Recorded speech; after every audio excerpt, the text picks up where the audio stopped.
NXT, and there's plenty going on in NXT with new champions everywhere we look. We've got new main champion. We've got a new women's champion. We don't have a breakdown, but what I do have in front of me is the NXT Twitter account, and that's actually got some information on it for tonight's show. So let's go down that, and then we'll jump into the chat and see where the conversation is at, right? So we have got... If I just change that over, lovely. We have got Oba Femi on the show tonight. We're going to be hearing from him, our new NXT champion. We've also got tag team title shot on the line as Isla and Alba take on Jakara and Lash. So we've got a women's tag match. Winners could get a women's tag team title opportunity, which would be huge because, of course, that would be against Naomi and Bianca. Then we've got Roxanne. She's going to address her future tonight after losing her title last week. Then we've got the NXT Championship on the line, Fraxiom against OTM. So Fraxiom against OTM. We've also got Trick Williams talking about how he needs to figure out what his future is going to hold.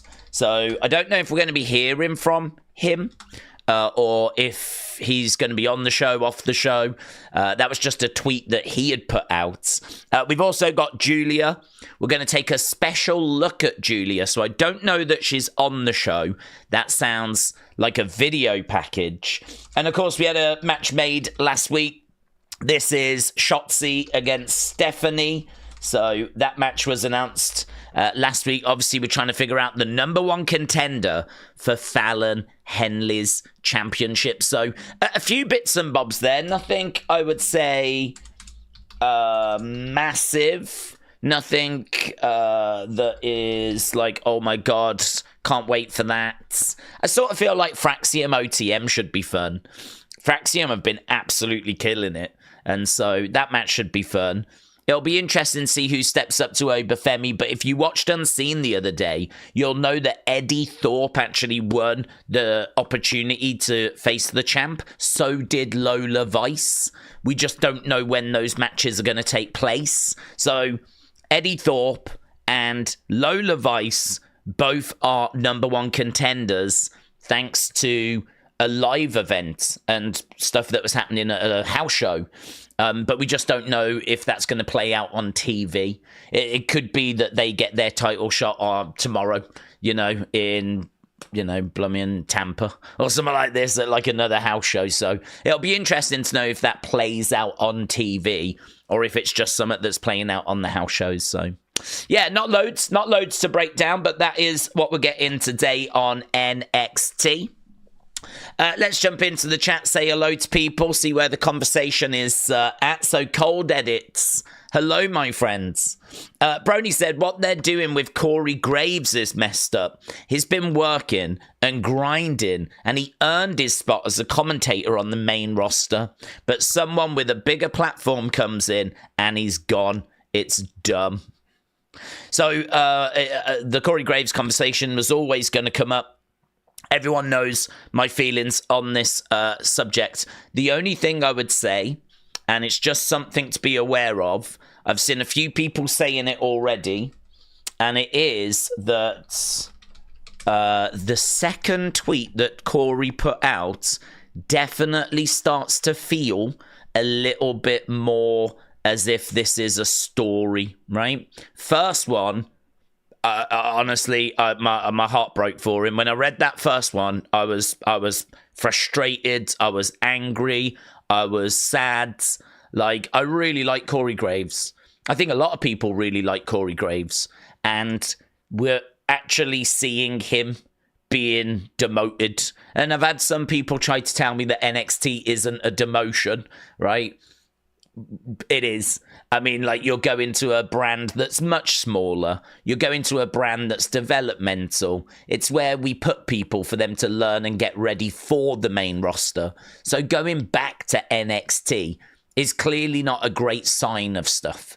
you know, I would say the only time going to NXT is a good thing or a positive thing is if you are a big name main roster star and you're popping in for a week to help boost the numbers, right? Or you've agreed to do a few weeks down there to help boost the numbers and you know that you're going back, right? If you get moved down there like permanently, that there's no way of spinning that as being a good thing, right?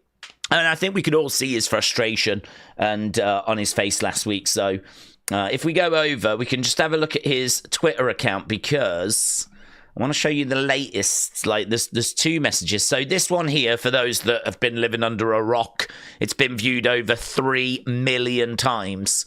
Imagine chasing your dream, then being told, not deciding, that you're no longer physically able to pursue your dream. Then you dedicate your life to something dream adjacent and being pretty effing awesome at it. And then when it's time to enjoy the fruits of your labor, being told you're not famous enough for your own job. Just in case you've wondered where I've been. And honestly, this is just awful because that is what has happened. I mean, in the sense of he is no longer the partner of like Michael Cole. He is not on either Raw or SmackDown. As I said in my little shorts, blame has to go to like Lee Fitting because why can't you have a 3-man booth? Although there were reports ages ago now that WWE don't want to do 3-man booths. They don't like them, so they don't want to do them. So, 2-man booths is the priority. But I don't know, where does that leave Corey? Well, where it leaves him is going to a 3-man booth, but in NXT. Just to reiterate the fact that no one massively cares about like what's going on in NXT. You know, they don't want a 3-man booth on the main roster, but they'll do it in developmental because, whatever. So yeah, he's lost out, isn't he? I mean, he's been pushed out. I read this, I was so frustrated. So, that was what it was. And then I went to bed, right? And when I woke up, I saw this next one, and it's this one that just doesn't sit quite right. Because it says here, look, Corey Graves, I've got a lot to say, right? That would be fine if he'd have said that. I've got a lot to say, watch this space or something like that. My feelings wouldn't have changed. Don't miss NXT tonight. Microphone fire, like it's all very like a work in it. This one feels more like a work. This one feels a bit more like they're gonna not want me to say anything, but I'm gonna say something. And I don't know, then if you're actually gonna say something on their broadcast, something that they don't want you to say, then like I don't know, I start to feel a bit like it's a work then. I mean, all I'll say is if this is going to lead towards him returning to the ring, I'll be thrilled. That'd be brilliant news, wouldn't it? I think we would all love that for him. I really like him. I really like Corey Graves. So if this is going to lead to him returning to the ring, that is brilliant news, and I'm really, really pleased for him. But this one, I was like, this one feels a little bit more workish. This one feels a bit more like, don't miss the show tonight because I'm going to tell you the truth. And it's like, I mean, that just doesn't feel like genuine. But then WWE have come out and said that he's not going to be on the show tonight. He won't be on the show tonight. So at the moment, he's not on the show.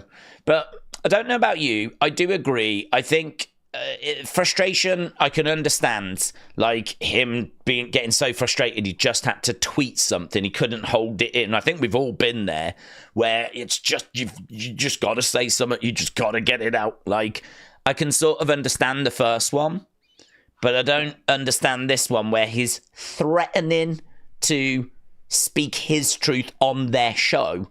That's a level of unprofessionalism that I would not expect from Corey, and I don't. And to have it all planned as well, like don't miss tonight because I am going to say something.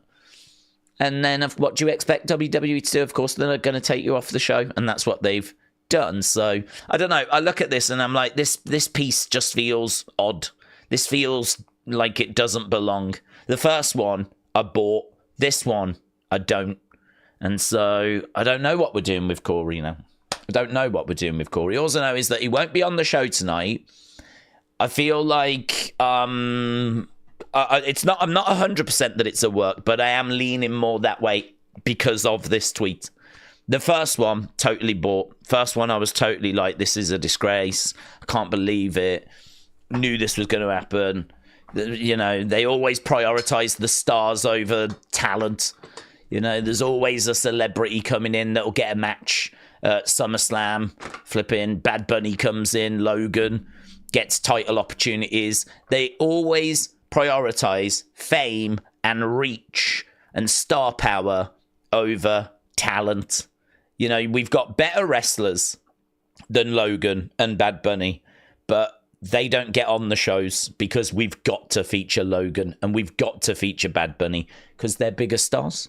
And Pat has got a big platform, so he has to be on the show. He has to be on Netflix because he might bring in some extra viewers. He doesn't.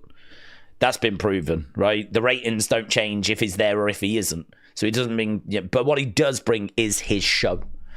And they can then talk about wrestling on that show. And they can get in front of that audience. And they can get wrestlers onto that show. And they can do little stupid things like they were doing with the Wyatt Six on that show. And that's the only reason he's sat in that chair. It certainly ain't for his commentary. That's the only reason he's sat in that chair. Otherwise, Corey would be sat in that chair. And this is what was in that first message of, you know, I got told I'm not famous enough. And, I felt that. I was like, mate, this is WWE to a T. This is what we've seen them do time and time again, and it's the dark side of WWE I think I hate the most. I don't think there's a side of WWE I hate more than, I mean, obviously, you know, if Vince is guilty of doing what he's doing, then that's horrific. Any kind of that illegal stuff. I'm not talking about that. I'm talking about the stuff that's accepted. I don't think there's a side that I hate more than that. The way that we bend over backwards for fame and for reach, and we prioritize it over talent. It's like that. It's the dark side, really. So yeah, in regards to Corey, I think I'm a bit split on it. I really am. I'm a bit like, I don't know. I don't know if it is genuine. I don't know if it's a work. The second one has got me doubting it a little bit more. I suppose what I'm gonna do is just watch it play now. Gonna watch it play. I put my little short out, which was my reaction to the first tweets. I was asleep for the second one, and when I've woke up, I've looked at it and gone, not sure how I feel about this second one. So we're gonna watch it play. So don't expect him on the show tonight. Gonna wait to see what the updates are, and honestly, the bottom line out of everything is I just wish him the best. That's the big takeaway. That's the big... If we're going to have a headline, I just wish him the best. I just really hope that he can get back to commentary on the main roster. If he's going to return to the ring, I hope he does, and I hope it's brilliant. I hope he gets some closure, or maybe comes back and has a run. You know, maybe we're building towards him being in the Rumble. I don't know. And actually, talking of that, I'm also wondering if Matt Cardona's going to be in the Rumble, because have you noticed that he went on to Ariel Helwani and was talking about how he belongs in WWE and he should be in the Rumble, and I just wondered if WWE have got him to do that, or if there's something going on where they've got him to get his presence boosted a bit, get conversation, right? Get the conversation around you, so that when we bring you out, as many people as possible are going to know you and are going to react. Or if he's just doing it off his own back, I'm not sure.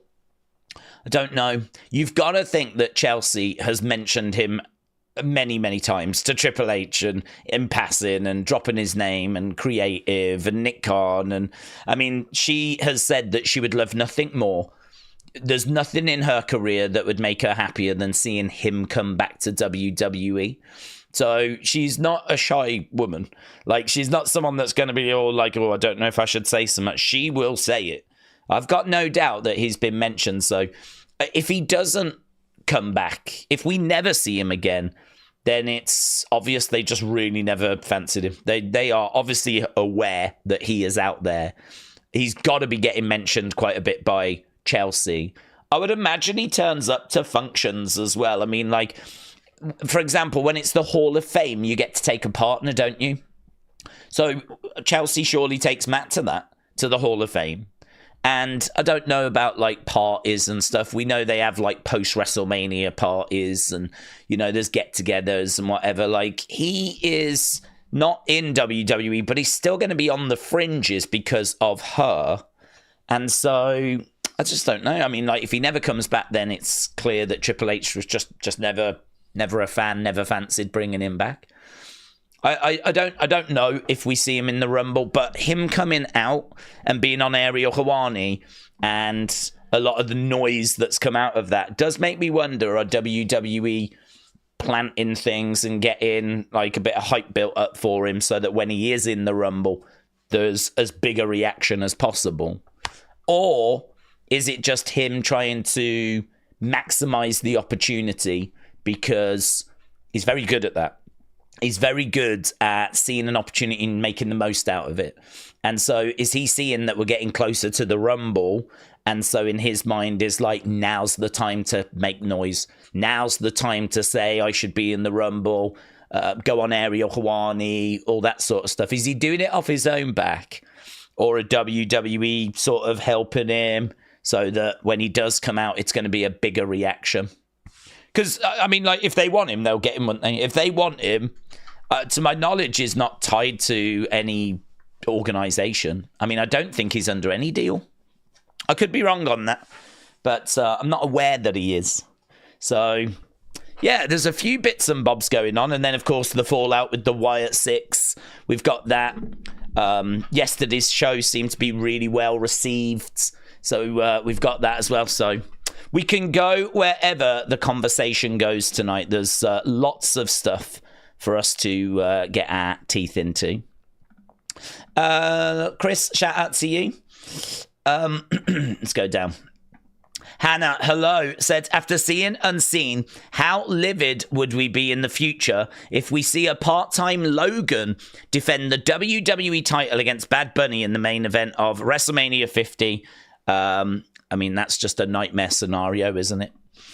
For me, that's just a nightmare scenario. But again, people, I'm not going to keep banging on about it because people aren't going to want to hear me just moaning about the same things again and again and again. But I'll never change my opinion on that. And I think hopefully people understand where I'm coming from with it. I'm coming from a position of respect for the wrestlers. I just don't think it makes wrestling look good if people can just come in off the street and hang, you know? It would be like some celebrity coming in and being competitive against UFC fighters. You know, all of a sudden it just brings the whole thing into question. Why? What's all that training for them? Why do they even bother training if some singer can come in and just, you know, beat a UFC fighter, then, well, UFC can't be very good, can it? Can't be very good. Because all these trained fighters, and they can't even beat the average singer. They can't even beat the average celebrity. And this is where I think there's a big difference. Because for me, I've always looked at WWE as being like based in reality. When I grew up, I believed it. Kayfabe and everything. You know, they really worked hard to protect the business. And to, you know, for decades and decades and decades, make you believe what you were watching. They still do it now. I know that there's more behind the scenes stuff that gets revealed, and obviously we live in a world where everyone knows the truth. But yeah, although, do you know what was really funny? I actually had my family over for Christmas, 28th. So I think it was a Saturday, and we didn't do a stream that day. We didn't do anything that day because my family came round. And my cousin's daughter, who is, I think, 13, 14, she was talking to me about, like, the channel and what I do and everything. And she asked me if it was real. She asked me if wrestling was real. And I told her the truth because I thought, well, she doesn't really watch it. And she's, you know, in secondary school, I'm kind of thinking at that point you should know the truth. So I told her, and she was like, really? She couldn't believe it. It's funny, isn't it, how for us, like, it's all revealed. Like, for us, kayfabe is dead because of the behind the scenes documentaries. But then your average fan or your average person that just watches the odd thing here or there, catches it on TV, hears of wrestlers but doesn't really dig into that world, they won't see any of that stuff. They won't watch those documentaries. They won't be aware of these conversations. Like, she didn't have a clue. She didn't have a clue. She thought it was all legit. And it kind of really reminded me of, like, sometimes you get things like that and moments like that reset and refocus your mind as to what a hardcore fan is and what a casual fan is. And then you might have like a super casual, someone that's heard of wrestling but never really watched it and doesn't really know what it is, you know? I mean, it sort of made me really reevaluate a lot of stuff, you know? That WWE on their show, they don't go out of their way to make you think what you're watching is nonsense. What you're watching is just a load of rubbish. A load of, like, you know, made up rubbish. Like, there's selling, there's digging deep, there's emotion, they show the families, big build, storylines. Like, for me, that's what WWE is. It's based in reality. It's something to get invested in. Even though it's scripted, it's still something that I think is the entertainment version, the scripted entertainment version of UFC. And so this is why, for me, just bringing people in and having them be competitive is like, we can do it. We can do anything we want because it's scripted. But should we do it? That's what it comes down to. Should we do it? You can do whatever you want. You can find ways of having them flipping fly to the ring if you want to. All this kind of stuff. You can do anything. But should you do it? Like, what parameters and restrictions should you put on wrestling? Some people would say nothing. Let's go bonkers. Let's do whatever we want. Let's just go crazy. Push all the boundaries, right? Some people would say that. Some other people would say, no, restrictions should be really tight. You know, it should be like it was back in the day. Shouldn't even be allowed to leave the ring and all this kind of stuff. So you know, this is where there's a scale, isn't there? Everyone's going to be like, have different opinions on what wrestling is and what it should be. But because the fact it's scripted, you can do anything, which does present a lot of very exciting opportunities as well. So, yeah, that's probably a whole opinion video, isn't it? Kian said, Daze, I hope you're doing well. I'm good, thank you. Good stream. How was your day? How was my day? Actually, my day was a bit weird because I went to bed really late. I was kind of really trying to catch up on, like, there was just loads of fallout from Raw. There was loads of opinion. I think because of the Wyatt 6 move into SmackDown, I think that there was a lot more noise. And so I just found, normally I find that, say, 5 o'clock in the morning UK time, which is midnight Eastern time, I feel like at that point my notifications sort of die. At that point I can tell that the vast majority of people are in bed. And so I'll get like just constant like running tap of notifications throughout the day. But as soon as I get to that point, they tend to stop. That didn't happen last night. Last night I felt like the tap kept running. And it was a struggle for me to like keep up with everything. And a lot of it was chatter around Wyatt 6. And of course, it was pretty late last night that Corey put his message out, his first message. So then there was all the reaction to that. And then the reaction to the debut of Penta. There was a lot of like Penta conversation. There was a lot of Wyatt 6 conversation. There was a lot of Corey Graves conversation. It just felt like there was a noise, a real noise that was happening after the show had ended. So, and more so than usual. And yeah, so because of that, it meant I went to bed later. So then I got up, had something to eat, then had to try and catch up with the day, notifications. I've managed to be there or thereabouts. And that's it, really. My days are pretty boring. There's not loads that I could... there's not loads that I really do. It's just really keeping on top of my notifications is what I tend to do all day. That's my main thing.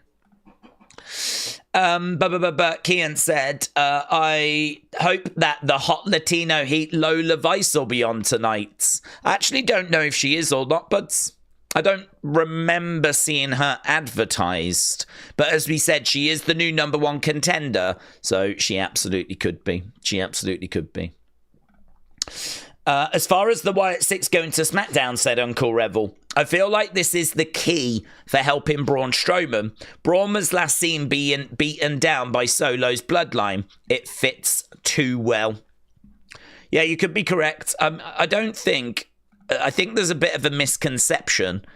I think I've been contacted by a lot of people saying, I know people are upset, but them going to SmackDown, it's not going to be that bad, right? And I think the misconception is that I don't think Wyatt Six fans care about them going to SmackDown. I don't care about them going to SmackDown. It's no problem whatsoever. We're just switching one show for another show. There's a little bit of concern that when we get to June, SmackDown goes down to 2 hours. And so how are we going to accommodate them? But that's a concern that's like 6 months down the road. So to be honest, it ain't the SmackDown move that's the problem. It ain't the SmackDown move that's the issue. It's the fact they haven't finished the Final Testament feud. That's the problem. You've got a group that came in with Nightbirds, and Nightbird was fantastic, right? Really, really good. So you came in with that, and then you started off by going after Chad. Made sense. He then gets the Creeds with him and Ivy Nile. Makes sense. All good. But then, like, nothing changes, and they never seem to be that scared of them. And so, all of a sudden, like, they start to lose their aura a little bit, and we don't really get to see them much, and we don't get promos from them. And a lot of the fun, cryptic stuff is very shallow. It's not as deep or as engaging as it was. And, you know, it kind of, they win that feud, but again, American Made aren't changed. And it just sort of feels like, okay, well, that was the first one. That was just to bring them in. And you start to make excuses because you start to think, well, that was just the first feud. That was just to get the ball rolling. We'll get the real feud's going to be this next one. And then they start with Final Testament and you're like, right, okay, yeah, here we go. Here we go. This is the one. You know, I knew Carrion was going to be really good with his promos. I even said I'm really concerned because I think he's going to blow Wyatt Six away unless they start to turn up the volume. They never turned the volume up. They still came out with very shallow tweets. He did blow them away with the work he was doing online. Plenty of people were like, I'm a Carrion fan now. And there was a lot of frustration. Of course, then, like, they end up losing that match with the powder, and you don't really know what's happening because Howdy goes away. There's lots of theories. He's gone to get Alexa. He's going to come back. He's opened the door and all this kind of stuff. And honestly, people just are getting to the point where they're just getting tired. They're just tired of waiting, tired of making excuses, tired of hoping something better is going to happen. And it just gets really frustrating. Really frustrating. And so we get to the point where they announce there's going to be a final showdown match. And this was announced on Raw Talk. And they never said when it was going to happen. But they were like, the final showdown is looming. And so we wait for that. And then all of a sudden we find out they've gone to SmackDown.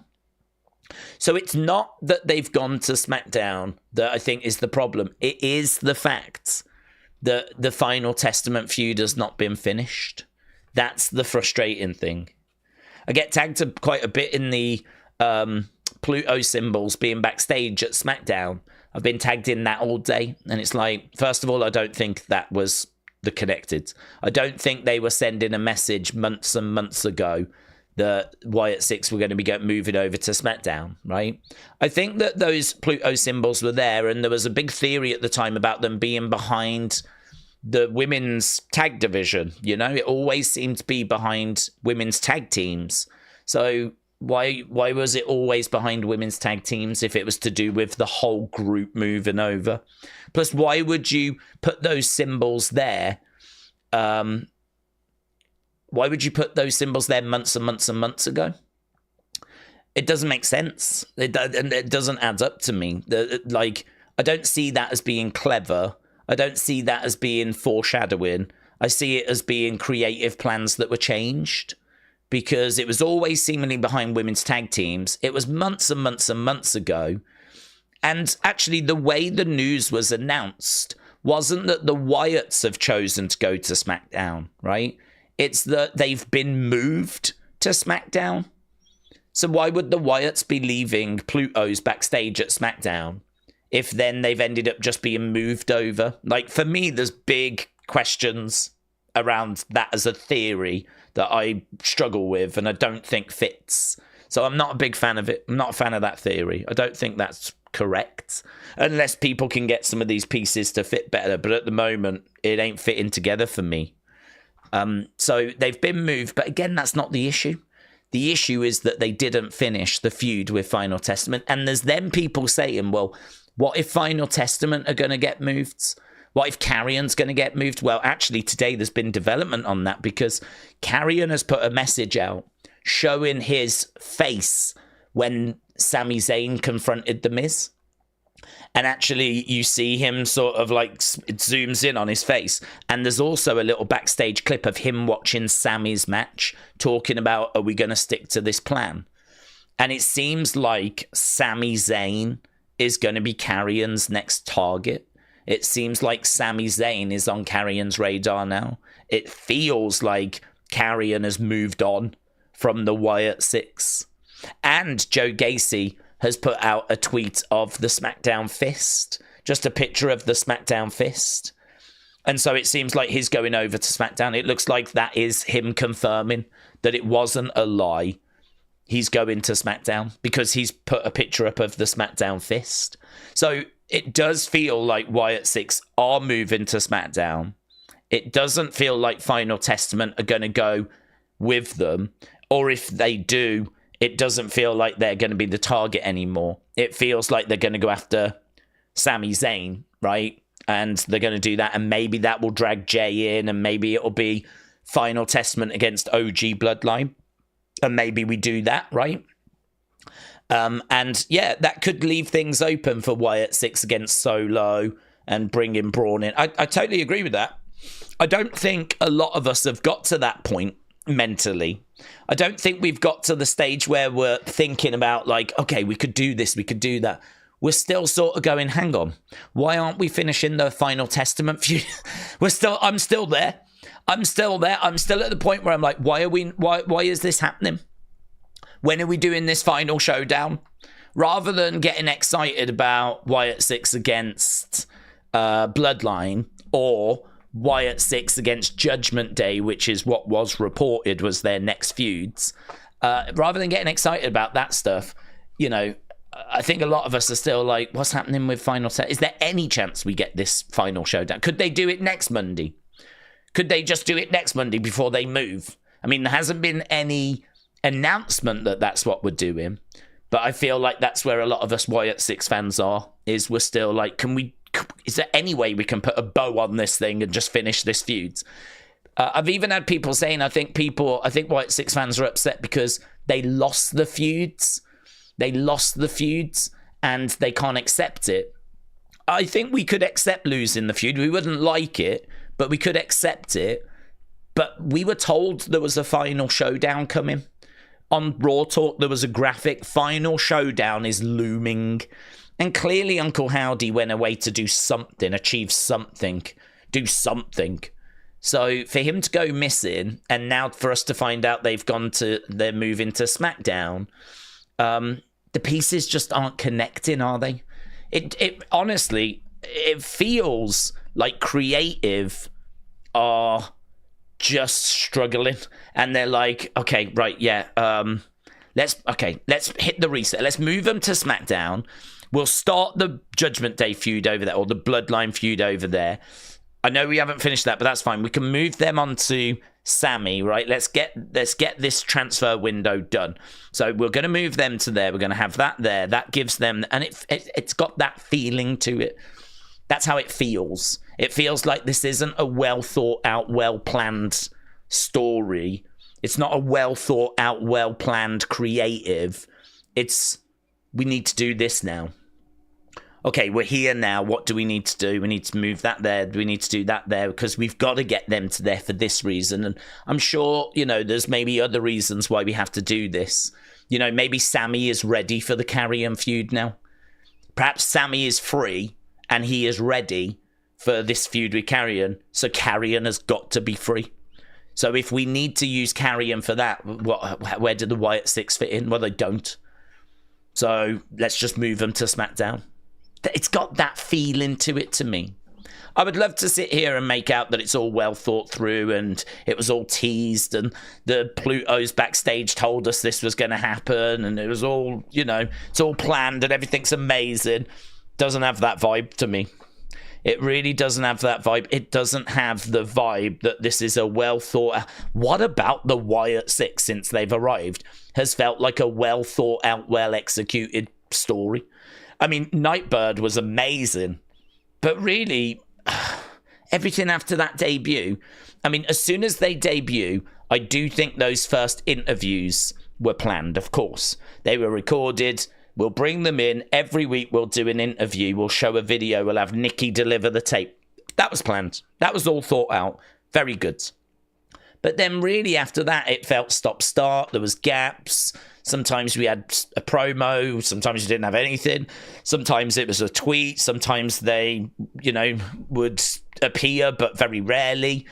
And really since June, it's felt very hit and miss, hasn't it? And all of this has just bred a real frustration. And I don't mind, talking on this subject and being very honest about this subject because I see a lot of people saying I'm done.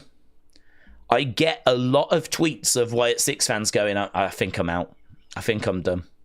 I just don't care about them anymore. I just don't feel it anymore. I don't feel that connection. WWE don't seem to show an interest or a passion. They don't seem to care about it. So why should I care about it? And it's really hard to argue with that. It's hard to turn around and go, no, please do. Care about it for Bray.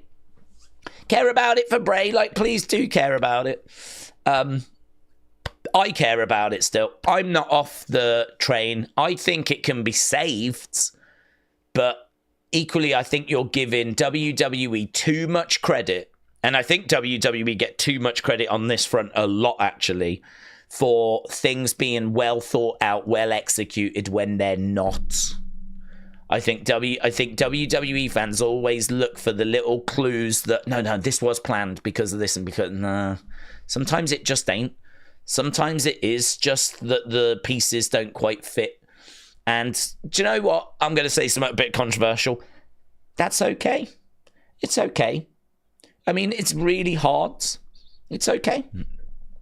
I don't love it and I wish it didn't happen, but it's okay. You can't get everything to fit. Because sometimes you're going to have injuries. Sometimes there's going to be people that fall ill, like Braun did recently with the flu. Sometimes people are going to miss flights. You need a plan A. You need a plan B. We don't even know what's wrong with Bo. Bo might be ill. Bo might have fallen ill. There might be a family emergency. I mean, I don't know where Bo's gone. It doesn't have to be that this was a plan. It could be that we're having to cover up for something. And so plan A has to become plan B. Plan B sometimes becomes plan C. And by the time you're getting down to these types of situations, sometimes you just can't get the pieces to fit. And that's okay. I'm not down on that. With the Wyatt Six in particular, it becomes frustrating because they are such a story-heavy creation. They are it's so important their story delivers and that their narrative works and that their creative is correct. Probably more than anyone else. Because I feel with other wrestlers, there's a flexibility there. Because a lot of other wrestlers, like, say, Sami Zayn, he's just a dude.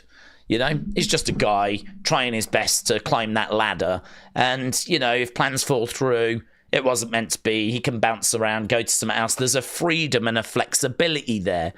There's not so much freedom if you're a group who are specifically targeting people because of the way they have treated others all of a sudden, if something goes wrong there, you don't have the same, okay, well, we'll just face this person instead. You don't have that same level of flexibility. So it is frustrating. It is also okay that it doesn't fit together. But, yeah, I mean, I think I'm going to get to the point soon where I'm just going to be like, right, they're going to SmackDown. The transfer window's closed. This is what we're dealing with. It's probably going to be Bloodline or Judgment Day, if Judgment Day do move over. And let's start looking towards the future and what we I can get to that point, but I just ain't there yet, is my honest answer. I'm just not there yet. Dean said, Daze, I blame Triple H. I feel like he just does not care about that Wyatt group, let alone the individuals in it, says Dean. SmackDown is the B show. It's always been a B show. It feels bad for the group. This is a demotion. Well, I don't know so much about that. I mean, I would say it's a B show right now in comparison to Raw, but I think what you've seen recently with SmackDown going to Fox and actually, you know, being the A show. I mean, it was the A show when it was on Fox. It was getting higher ratings. So it was getting 2.2 million compared to Raw's 1.6, 1.7. You know, it had the Bloodline story. It had Roman Reigns. So we've just gone through a period where actually SmackDown was the A show. Right now it is the B show. But I don't think it should necessarily be viewed that way. In the sense of if you're on SmackDown, you're on the B show. I don't think it should be viewed that way. And the reason why I say that is because SmackDown was sold to Fox for a good amount of money and became the A show. There's no reason to think that doesn't happen again in a few years' time. Like, it could be sold to Fox. Once the Netflix ratings settle, you know, we could sell SmackDown to Amazon Prime and SmackDown all of a sudden is getting higher ratings again. So it is the B show right now and will be for the next few years. It won't get the ratings that Raw is getting, but it's still a main, there's only two, it's still a main roster show. If it is a B show, then it's only just become the B show. It's only just become the B show because it absolutely just went through a period of being the A show. Undeniable because the ratings were so much higher and it had the hottest star, the biggest name, like every metric, it was the A show. So if it is the B show, it's only just become it. And there's every chance it becomes the A show again. So I don't worry so much about it. It's not like going to NXT. NXT has always been developmental. NXT has always been a country mile below the other two. Like, NXT for me is one where that's a demotion. But going between Raw and SmackDown, we see superstars doing that. It's not like you've done bad on Raw and so we're going to demote you to SmackDown. We see superstars get drafted and move between the two. They sort of try to treat the two as basically, you know, the two main roster shows. I mean, it's not like the champs on SmackDown are lesser or not as good as the champs on Raw, for example. You know, the champ on SmackDown right now is Cody Rhodes. So, I mean, it makes it a very difficult conversation, doesn't it, to kind of paint SmackDown as being a B show, because why is Cody over there? Why has Roman been over there? So, for me, I do understand if we look at the ratings that right now we would classify it as a B show, but I really don't think it's treated that way. I don't see it that way. There's too much movement between the two brands, you know? People come and go between both shows. Like Drew. Drew's a big star for WWE, but it looks like he's going to go over to SmackDown. And that's fine. He'll spend some time there, and then eventually he'll find his way back to Raw. And he'll spend time there, and then he might eventually go back to SmackDown. There's a fluidity between the two, you know? I think the probably the better way to look at it, the more healthier way to look at it, is that Raw is where the big star power is going to go, thanks to, you know, Netflix wanting that star power. And I think SmackDown is going to be a land of opportunity. I think it's going to be a place where those stars that are emerging can tangle with some decent names, some big names, Drew's, right? And Wyatt 6. and they can gain experience and find their feet, and we can help build and develop some stars. You know, if Trick Williams comes up, he'll probably go SmackDown. If Roxanne comes up, she'll probably go SmackDown. But I mean, that's great talent, exciting talent. It's talent to be enthused about. So, okay, SmackDown's got a slightly different remit, a slightly different purpose. But I think to view it as a B show is a bit harsh. Fair when you look at ratings right now, but I don't view it as a demotion. I just see it as a side move. But some may disagree with that. American Nightmare said, I haven't given an F about the Wyatt Six since the beginning, and I've been consistent with not giving an F about them. Long Beach Hippie said, AEW Collision is having a 12-man tag match this week with Chris Daniels against Hangman. Vic said, I care about them still, but that does raise a question. If it wasn't for Bray and Brody, would people be so invested? Well, I don't think they would be as invested, but I do think a group with their presentation, their look, the masks, the character work, there is a need for that. People love Undertaker. People love Mankind. People love Kane. People love these types of, you know, The Fiend and Bray and Funhouse and Alexa. People love this heavy gimmick character stuff, yeah? I mean, I would say in WWE, there's probably a need for a bit more of it, because if you look around, we've just got a lot of people like just them. CM Punk's CM Punk, Sami Zayn is Sami Zayn. Like, there's not crazy characters. I mean, I don't want to go back to 1995. I don't want a priest and a clown and a Adam Bomb, right? I don't want like these kind of things. But I do look around and I think there's probably an opportunity to turn that dial a little bit. And I think with the Wyatt Six, you definitely get that.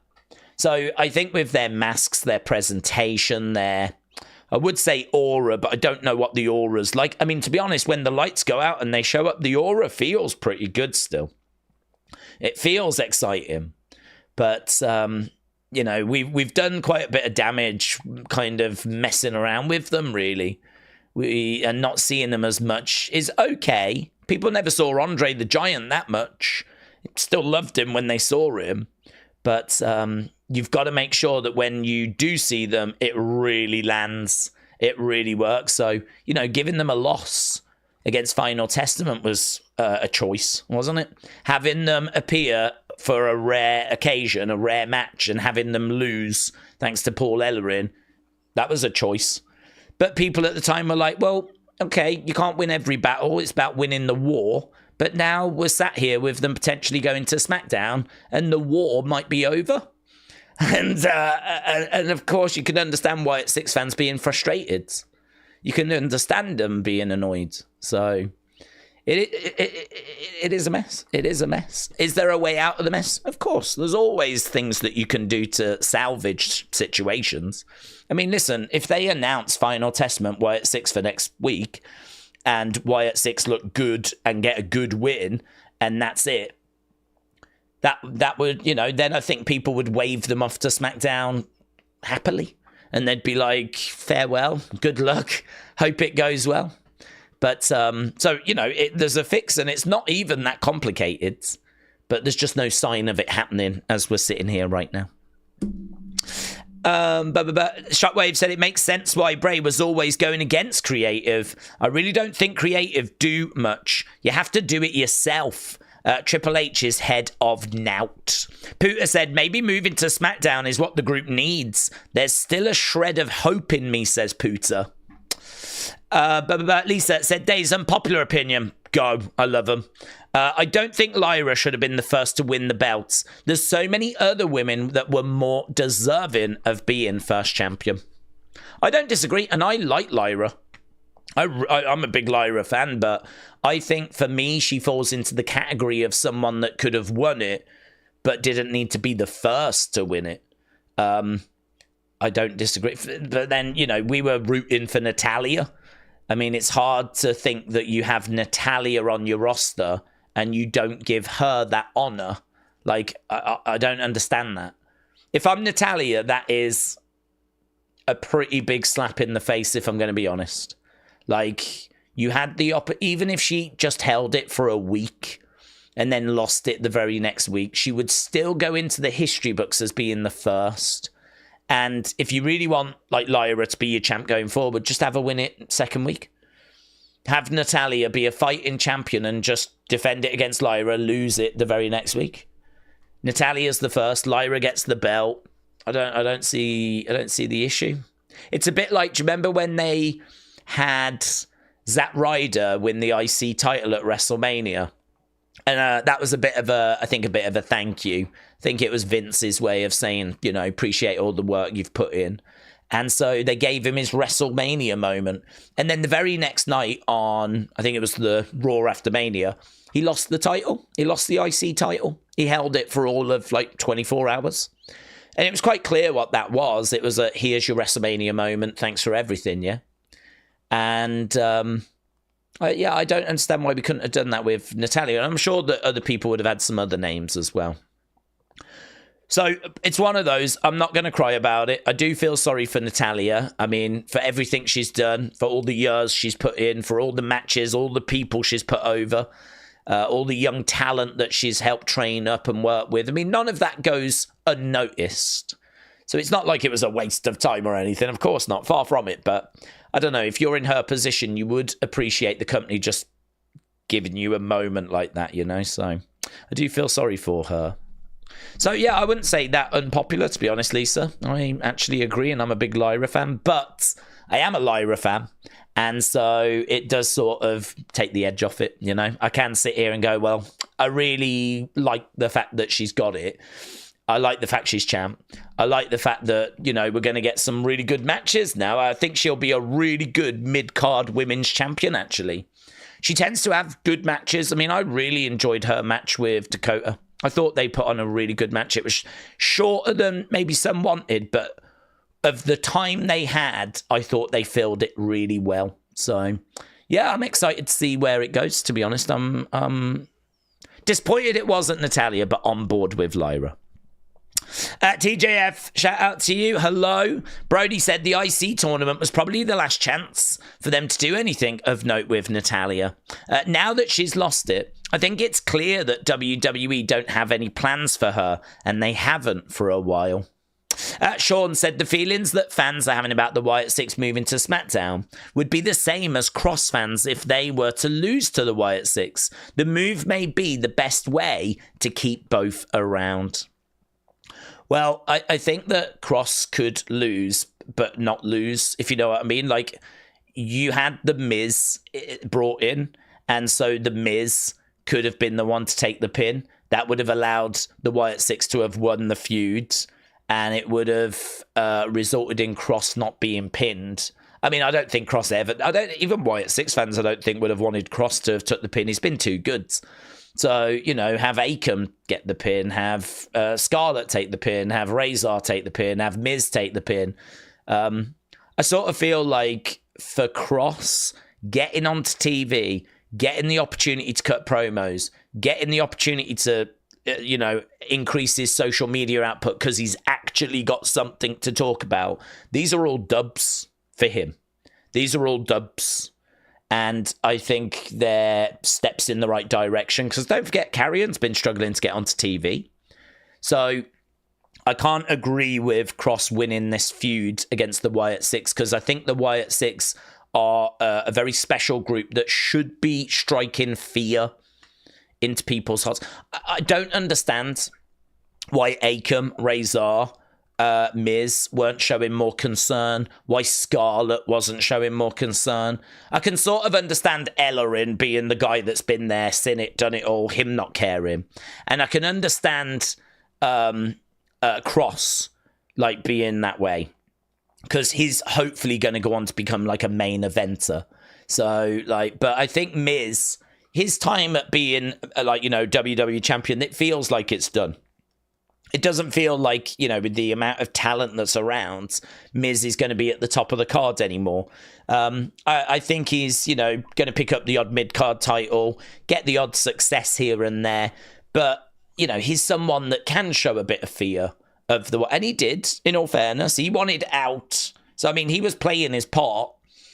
But yeah, why didn't you just do that last match? Have the Miz take the pin, and Wyatt 6. It'd be good actually to have seen Axiom and Razor just showing a bit of concern. They haven't got to be trembling, but just like, Karrion Kross is talking about how we're really going to go after them. We're going to go for the jugular. They don't know what's coming. And in the background, you've got like AOP just sort of like, you can tell they're not sure. And that just those little things, they do they're huge for the Wyatt 6. Because if you can strike fear in the hearts of AOP, then, you clearly got some sort of aura about you. You've clearly making an impact. And, for them to, I want Wyatt 6 to be devastating. I want them to be ruthless. I want them to, like, really be unhinged. And I don't feel like we're seeing that.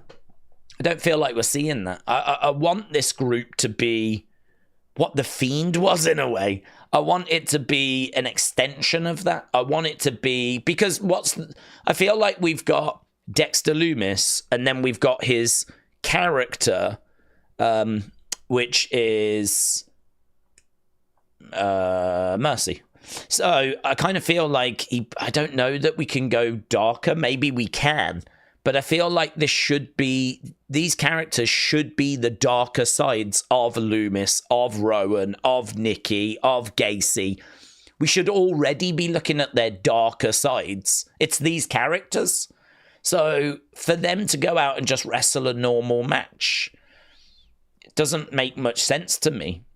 Can we go darker? Yes, we could have darker versions of these characters, and that would be fun. It's going to be hard to see a darker version of Nikki Cross, but we could do it. You put her in black for starters, and maybe put a bit of red, a bit of blood kind of on the mask, kind of dripping down from the eyes or something. I feel like that even with Nikki, there's a way of getting darker, but I don't want to see this group go out there and just have competitive matches and just doing normal moves. I want to see them being ruthless.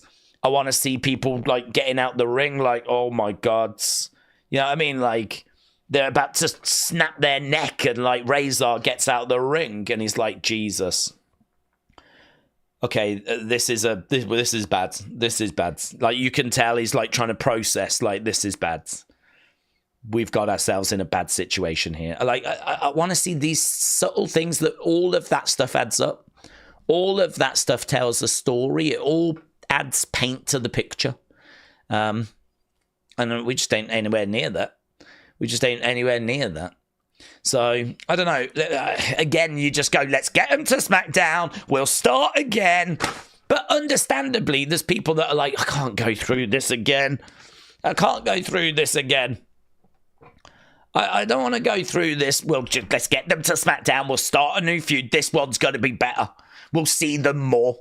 We'll get more promos. We'll get those little touches. It's like, we're getting to the point where fans are like, I'll believe it when I see it, but I might not stick around to see it, actually.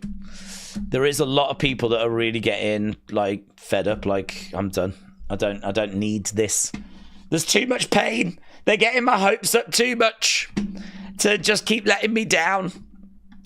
So, yeah, it is what it is. That's all you can say, really. Move them to SmackDown. Start a new feuds. Let's go. Sean said, I'd like them to do more crazy matches, like Extreme Rules. Stuff like Bray did with the Firefly Funhouse matches, said Sean. Uncle Howdy said, Daze, I didn't know who Penta or Phoenix was until I started watching AEW. I love what they did. I wish they could have done more in AEW, especially Penta, but I hope they have a good run in WWE. Black Cavities said, let's not forget we're just in the first innings with the Wyatts. We need to see more story and progress so that they can evolve and grow as a group and individuals. Hannah said, where would you want the Wyatts to be next year? Would you want them to be title holders, gatekeepers, main event status, or big stable feuds? I don't really have a long-term vision. I think I remember when they were coming in, I said, one of the things I would love for Bo to do, and he hasn't done it, and we spoke about why he might not have done it, is I'd love for him to have a real heart-to-heart with the crowds and thank them for all the support they showed his brother, and say that he's here to finish the story that his brother had created. There is a goal, there is a purpose, they're going to work towards that. But in the meantime, they have also noticed that there's a lot of injustice. There's a lot of unfairness in WWE, and they're going to right a few of the wrongs first before they get stuck into what they're really here to do.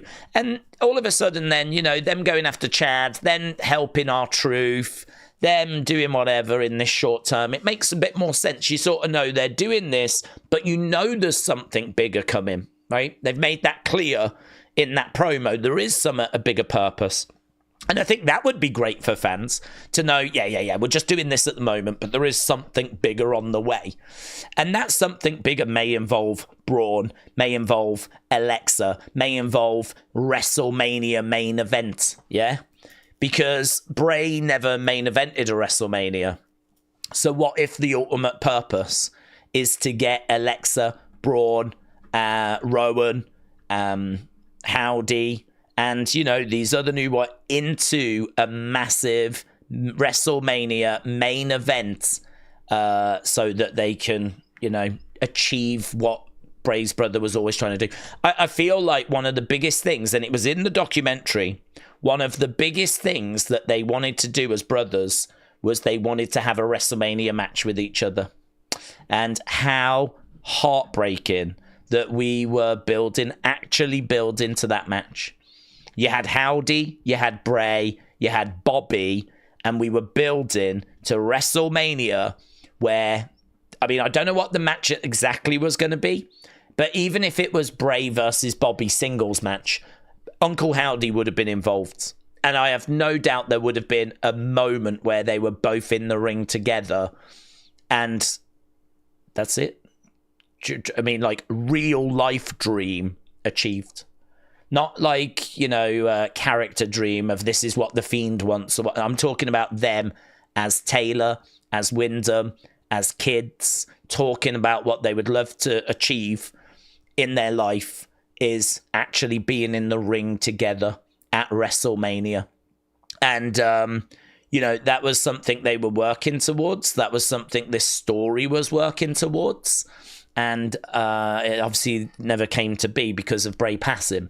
And I sort of feel like, imagine that moment where you've got a monster group that has really caused a lot of carnage, a lot of problems in WWE, beaten up loads of your favorites, ruined matches, like Nexus-esque, yeah? Think how great, the Nexus stuff all was. And imagine this enlarged Wyatt 6 group trying to take that group down, and you've got Alexa, Braun, Howdy, Dexter, do you know what I mean? And it's just this monster mess of a street fight. There's weapons, it's just carnage. I suppose in a way very much like the tag match we had at 40. That was descending into carnage at times, wasn't it? With weapons and people getting involved and whatnot.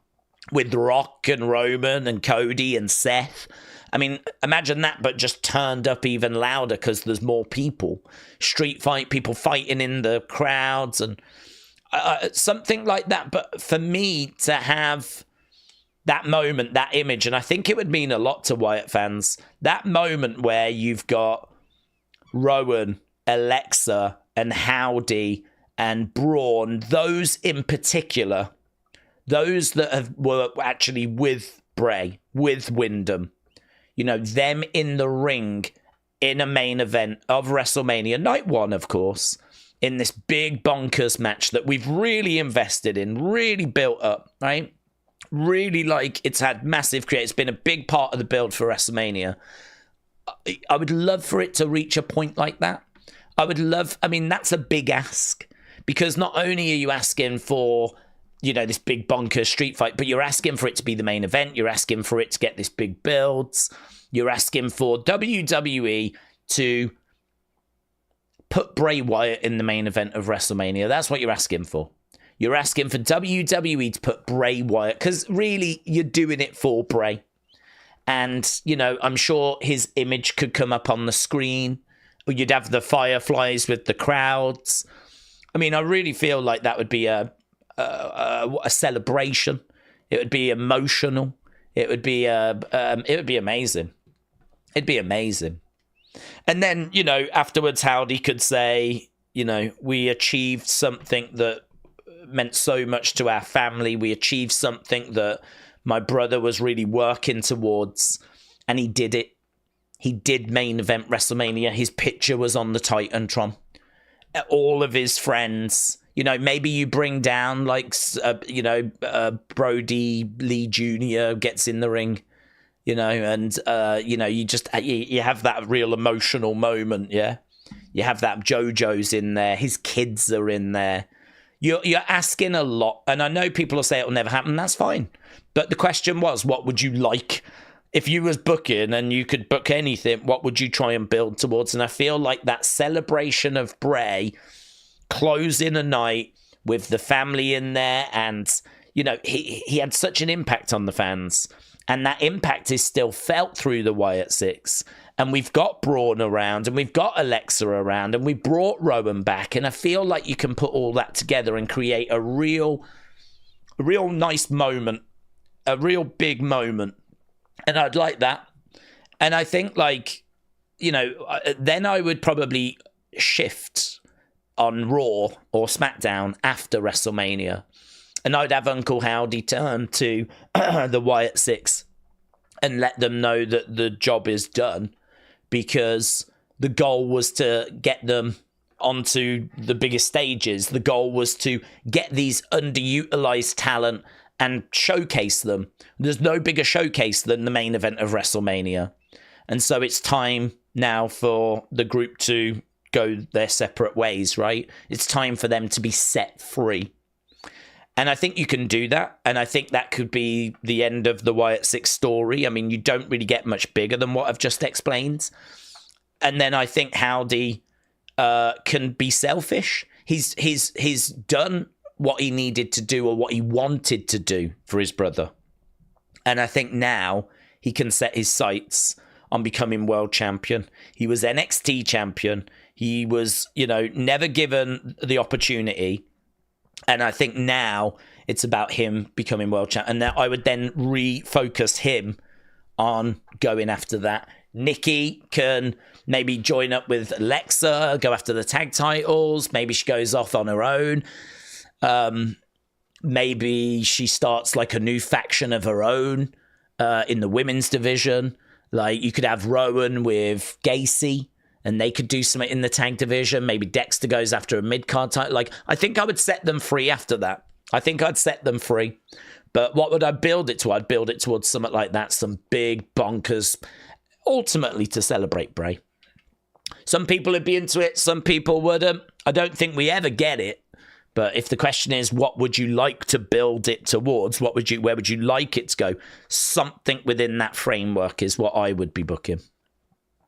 Mackenzie said, what do we think of a heel Randy winning the Rumble? Challenges Cody. I'd love it. I really like heel Randy.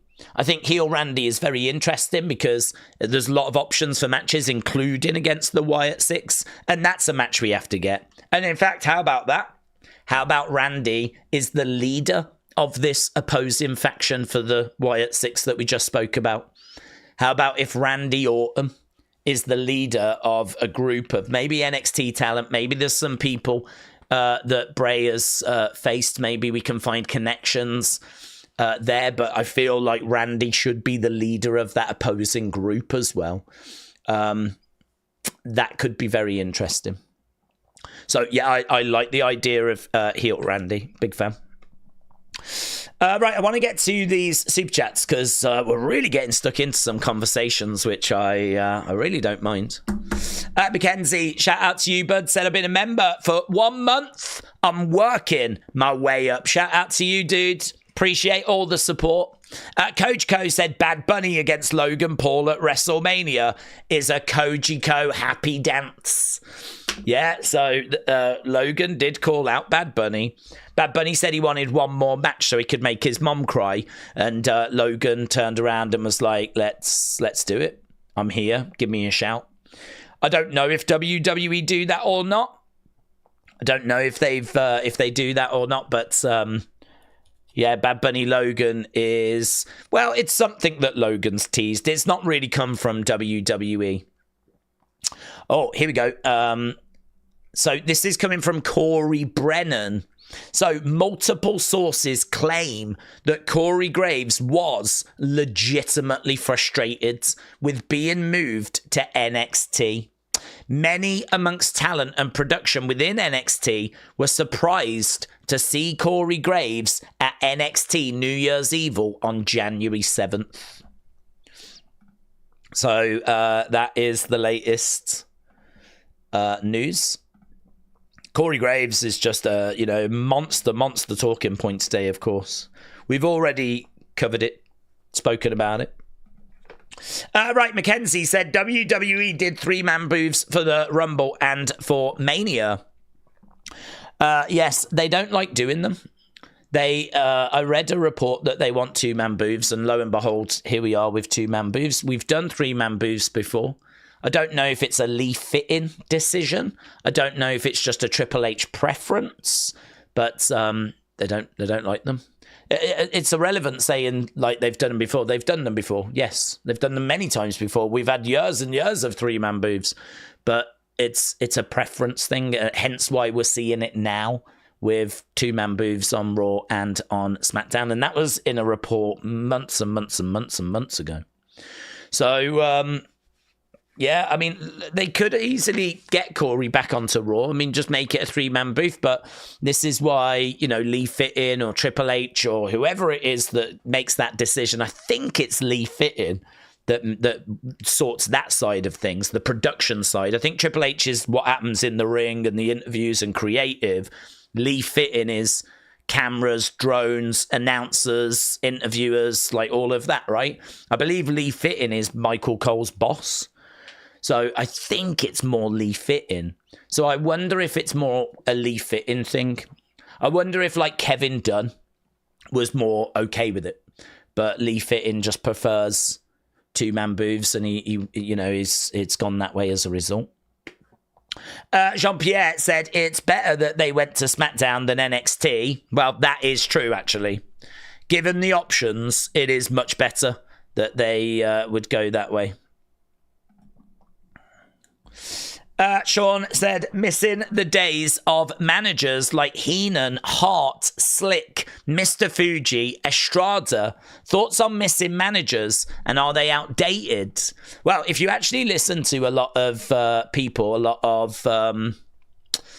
if you actually listen to a lot of Jim Cornette and different podcasts, Bruce Pritchard, they tell you there's no place for wrestling managers now.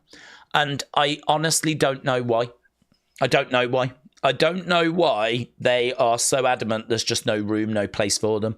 They've even pointed out that, like, Heyman doesn't call himself a manager. He's an advocate, or he's a wise man. Like, managers we just don't have. They're not a thing. And I don't know why. Because I've come from the golden era. I come from an era where there was lots of managers, as you rightfully have said. At Heenan and the Heenan family, I mean, oh my God. Amazing. Heyman as well with his Deadly Alliance.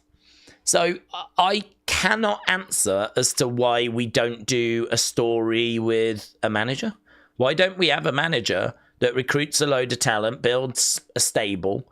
That stable doesn't have to always act together. Like Bobby Heenan used to come down to the ring with Haku and Andre, but then he would come down later with, the Brooklyn Brawler or someone. So, he would come down to the ring several times. Same with Jimmy Hart. If you've got a manager and a stable of like talents, then there's a union there as well during Royal Rumbles. Such and such is going to help such and such because they've got the same manager. They might not really ever interact. It's not that they're in the same group like Judgment Day, but they got the same manager. So you're my brother. I got you. You've got me. I've got you. And then, of course, you know, if like something happens, there's a miscommunication, they start pushing and shoving, you got the manager pulling their hair out on the outside, going, what you doing? You know, all this kind of stuff. And then that adds something else, another little wrinkle. And yeah, I don't get it. I don't understand. I don't know why managers are not used. I mean, you could make the argument it's an extra expense that WWE don't need, but WWE are making so much money. You can't just add a manager. You can't afford a manager. Of course you can. Making billions. I mean, like, they're honestly making a lot of money. You could bring in a couple of managers. You wouldn't even notice a difference in the budget. So the money conversation is a bit redundant. What it allows you is a bit more storyline. It allows you a bit more opportunity to do some stories that you're just not doing at the moment or haven't done for a long time. So yeah, I think someone like Mr. Fuji never made a great deal of sense. Mr. Fuji was like obviously a decent sized name, but you know, having a manager that struggles with English as well as, like, you know, he couldn't really say much. His English was very limited.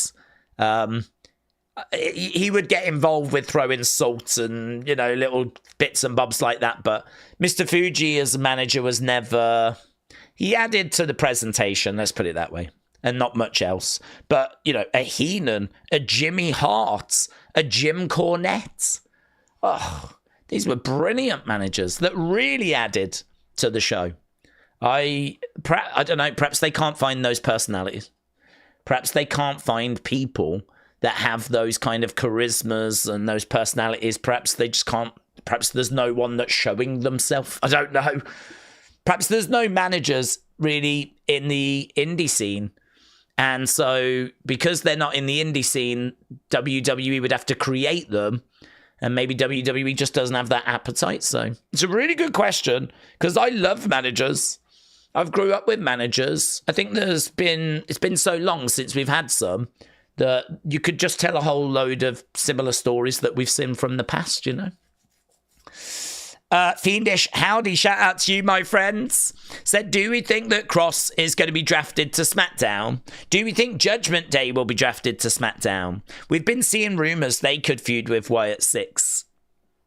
I don't think that... well, I don't know. I mean, Cross could go to SmackDown, but today he's actually teasing the start of a feud with Sammy. So if he does go to SmackDown, I don't think he's going to go to SmackDown to continue his feud with Wyatt 6. It seems like he's looking at Sammy. There's footage of him. I mean, I've got it in a folder, actually. So, I mean, rather than just talking about it, I might as well show it to you. Here. So, think I forgot. So, we've got this footage. Look. Let's turn it down.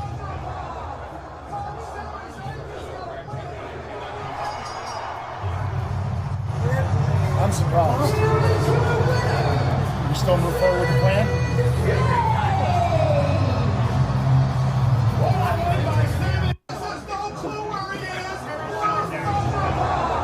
I mean, that is Carrion watching Sammy beating The Miz. He says, I'm surprised we still move forward with the plan.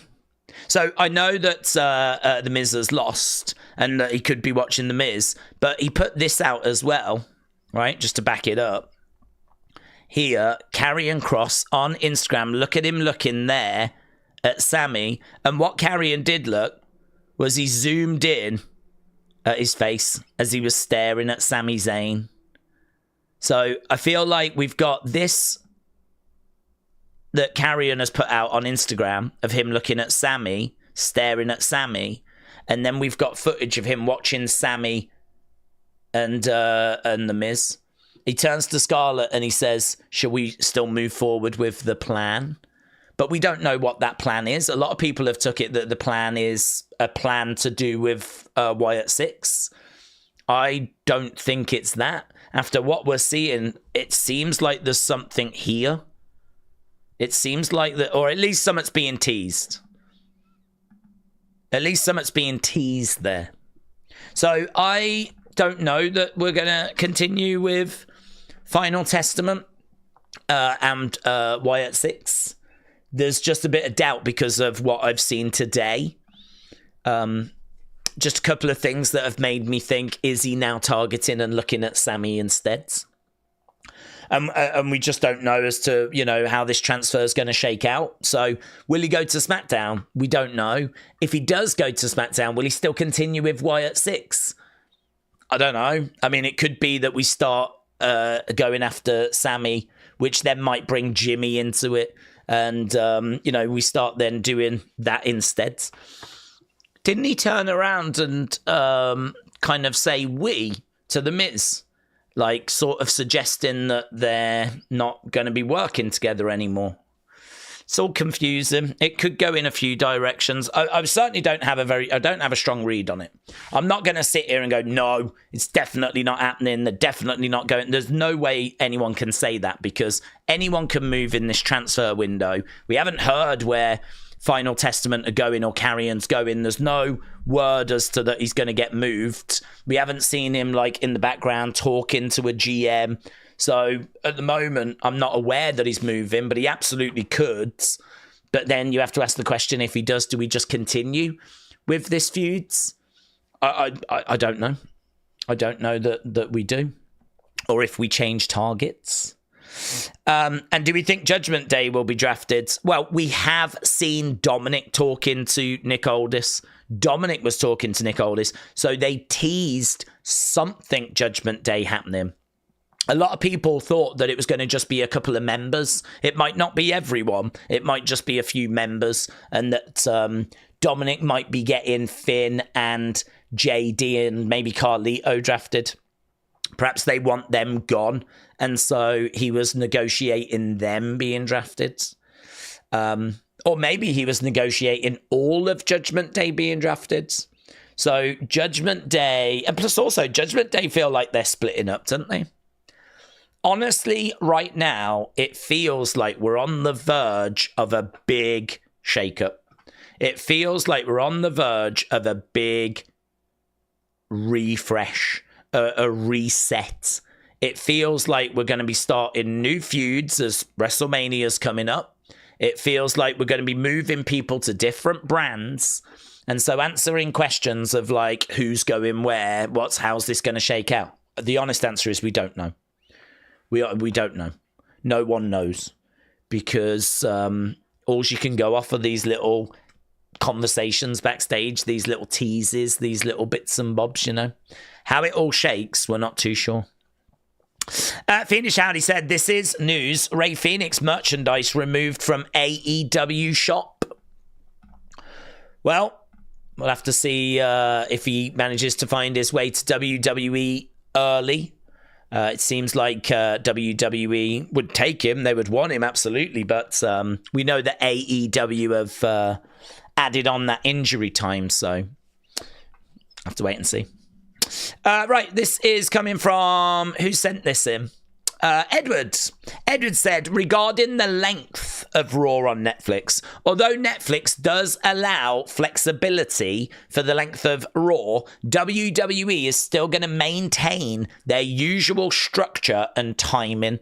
The company aren't seeking to be there 5 hours every week just because they can.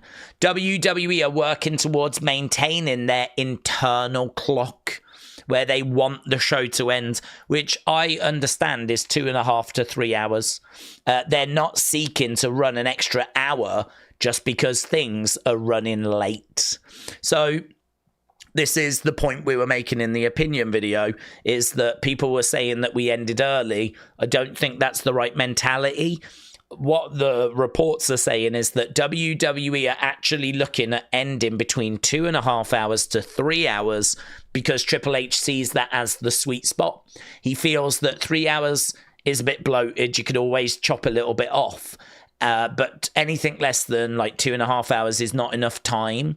So we've just done 2-hour shows, and you could tell we needed that little bit longer. But he's not of the opinion we need an extra hour. So for Triple H, he's looking between 2.5 to 3 hours, and they're not looking to just go, 5 hours because they can.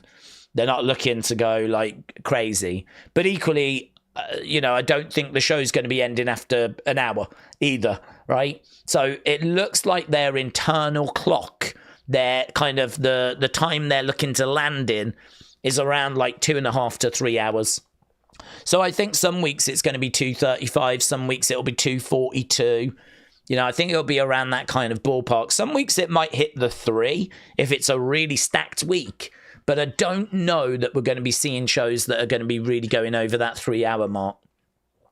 Because I don't think that Triple H is of the opinion that that is the sweet spot.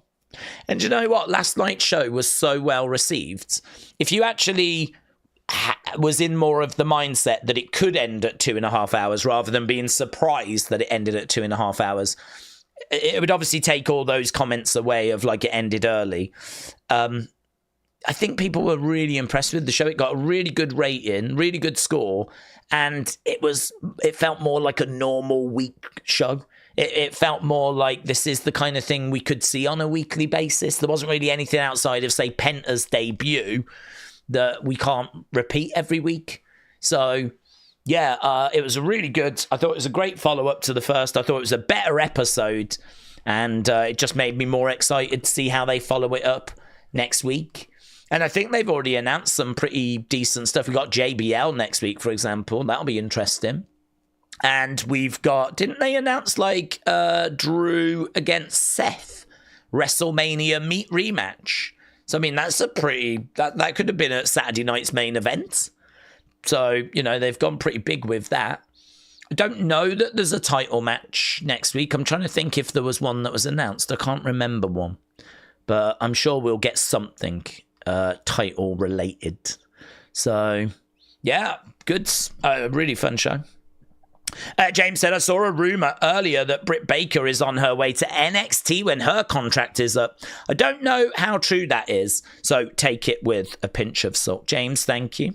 Hasib said, have we seen the backlash on Jericho for his match with Dax, saying Jericho needs to retire? I saw a clip. Doing the rounds. As I was going through, I saw a clip where someone was like, WTF is this? And so I watched it, and it seemed off. They seemed off.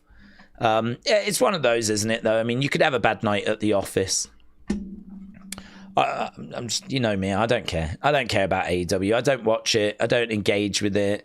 Outside of Tony Storm, unless there's something that I really need to be aware of, like there's a really good match that everyone's raving about, or there's like a really horrific botch or something that everyone's talking about, like I don't look for it. I don't even remember it's on. Honestly, I've got to the point now where I even forget about Dynamite on a Wednesday.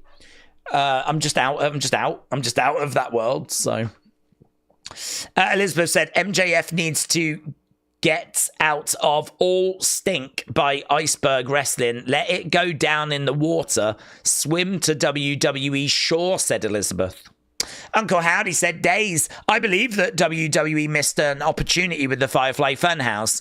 Could you imagine if they'd have made it a full show, had interviews with talent and skits? You do run the risk of overexposure, though. That's the only problem. There is too much of a good thing. So I don't know where that balance would be. I don't think you could, I don't know what you could do with it. You could have made it like a 10-minute YouTube thing, and you could have done like the odd interview. But I mean, to be honest with you, I think it takes a lot of work because you need scripts. You need like scripts for the puppets. You need themes. You need words of the day. You need all the sound effects. Like, it's something which I think takes a fair bit of work. Yeah, it's not something that you can really just throw together. We saw that backstage set there was a couple of sets of the Firefly Funhouse. There was the big one, and then there was one that didn't have the window. Abby was just sort of sat on a chair, and it was, you could tell it was backstage. It was like a traveling Funhouse set. And actually, whenever we got those, the quality of those was not as good. It was more him doing a promo in that background, in that setting. It was him doing more of a just a weekly scripted promo. I feel with the Firefly Funhouse, when we were getting the proper episodes, I think they were scripted. A lot of thought went into them. I think a lot of work went into them. I think to have done that on a regular basis would have been too big of an ask. I think you could have done them in seasons. You could have had 10 episodes in chunks and then waited for the next 10 episodes like you do a TV show like The Walking Dead or something. But we got that. I mean, we had, 7 or so in that first chunk. And then occasionally we'd go back and get others, like Muscle Man Dance with Bobby. Like throughout the years, we would go back and do some extra bonus ones. I actually don't know how many proper Funhouse episodes we had over the years. But I think that original run was about 7. And any of those more backstage ones, I don't ever really count, because the vast majority of those really felt more like sort of throwaway, quite quick to chuck together type stuff. They didn't quite reach the same heights as some of the others. I mean, that one at the end, I think the last one we got, amazing.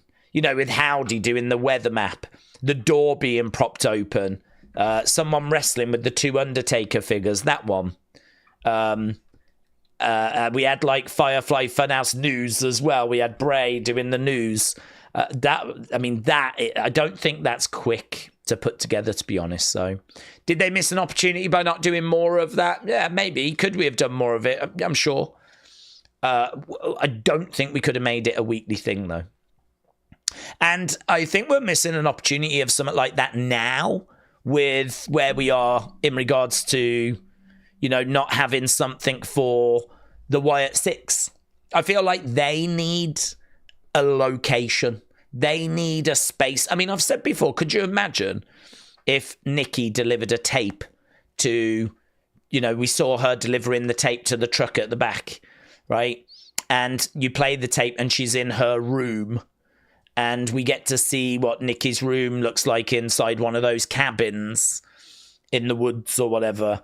And I feel like there could be a lot of imagery. There could be a lot of Easter eggs, a lot of different messaging. Could be really good, really good. I feel like there's lots we could be doing that we're just not doing.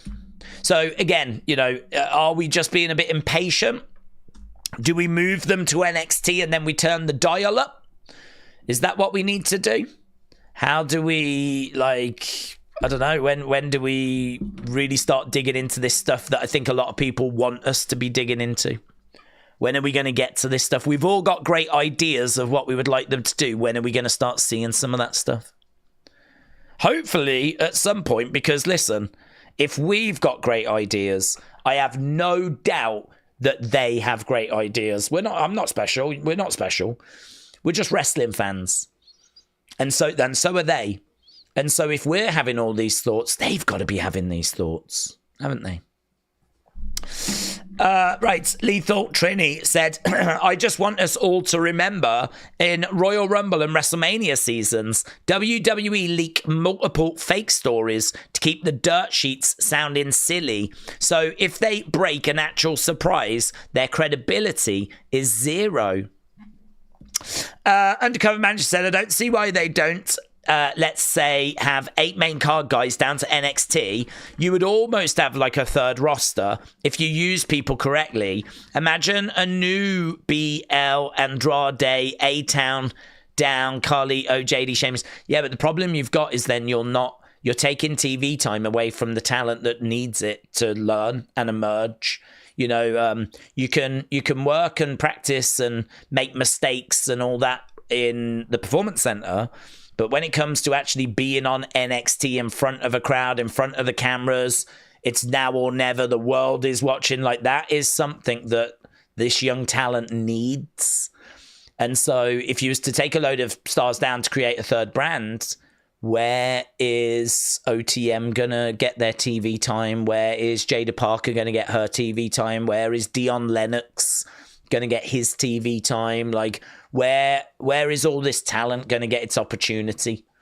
You're creating a third brand, but you're also taking away from that emerging talent. So, I mean, this is where it gets quite exciting about that Evolve, NXT Evolve, because that might be a new brand, and that might actually be a brand that's more for that emerging talent. And then maybe we can have NXT have a bit more star power. It makes sense, because this NXT Evolve is meant to be a new show that's come in. And apparently it's going to launch in a few months. There's not been much talk about it, but it's going to be really focused on that emerging NXT talent. I think if you are a Trick Williams, a Roxanne, a Julia, you're going to stay on NXT. But if you're a, Dion Lennox, if you are a maybe Brinley Reese, if you're of that caliber, that level, then, perhaps you're on the NXT Evolve roster and, your storylines are told there. And then when you get to the point where they feel like you're ready to hang with a Roxanne, a Julia, a Stephanie, then they move you to NXT. So actually we could see some movement on that. I don't know that we'll flood NXT with big names, but at least when NXT Evolve starts, there will be a place for that emerging talent to get those kinds of opportunities. Steve said, I watched Jeff Hardy interview with Chris Van Vliet. He was saying that his regrets from 0809 is that he chose drugs over wrestling. Do you think he would be focused? He'd be the biggest star today. I don't know that he would be the biggest star. I think he'd be bigger. I think that he did have the fans. I think that he had the sort of CM Punk type support. I think you never quite know what would have happened with injuries. He was always a big risk taker. So it's really hard to say, what if. I think he would have been bigger. I think with Jeff, you always see that he was able to make his mark.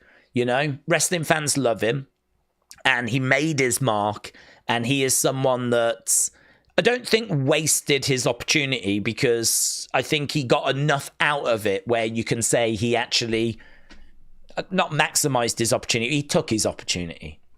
If he wasted his opportunity, he'd never have made it to WWE, or he would have got, let go before winning big titles.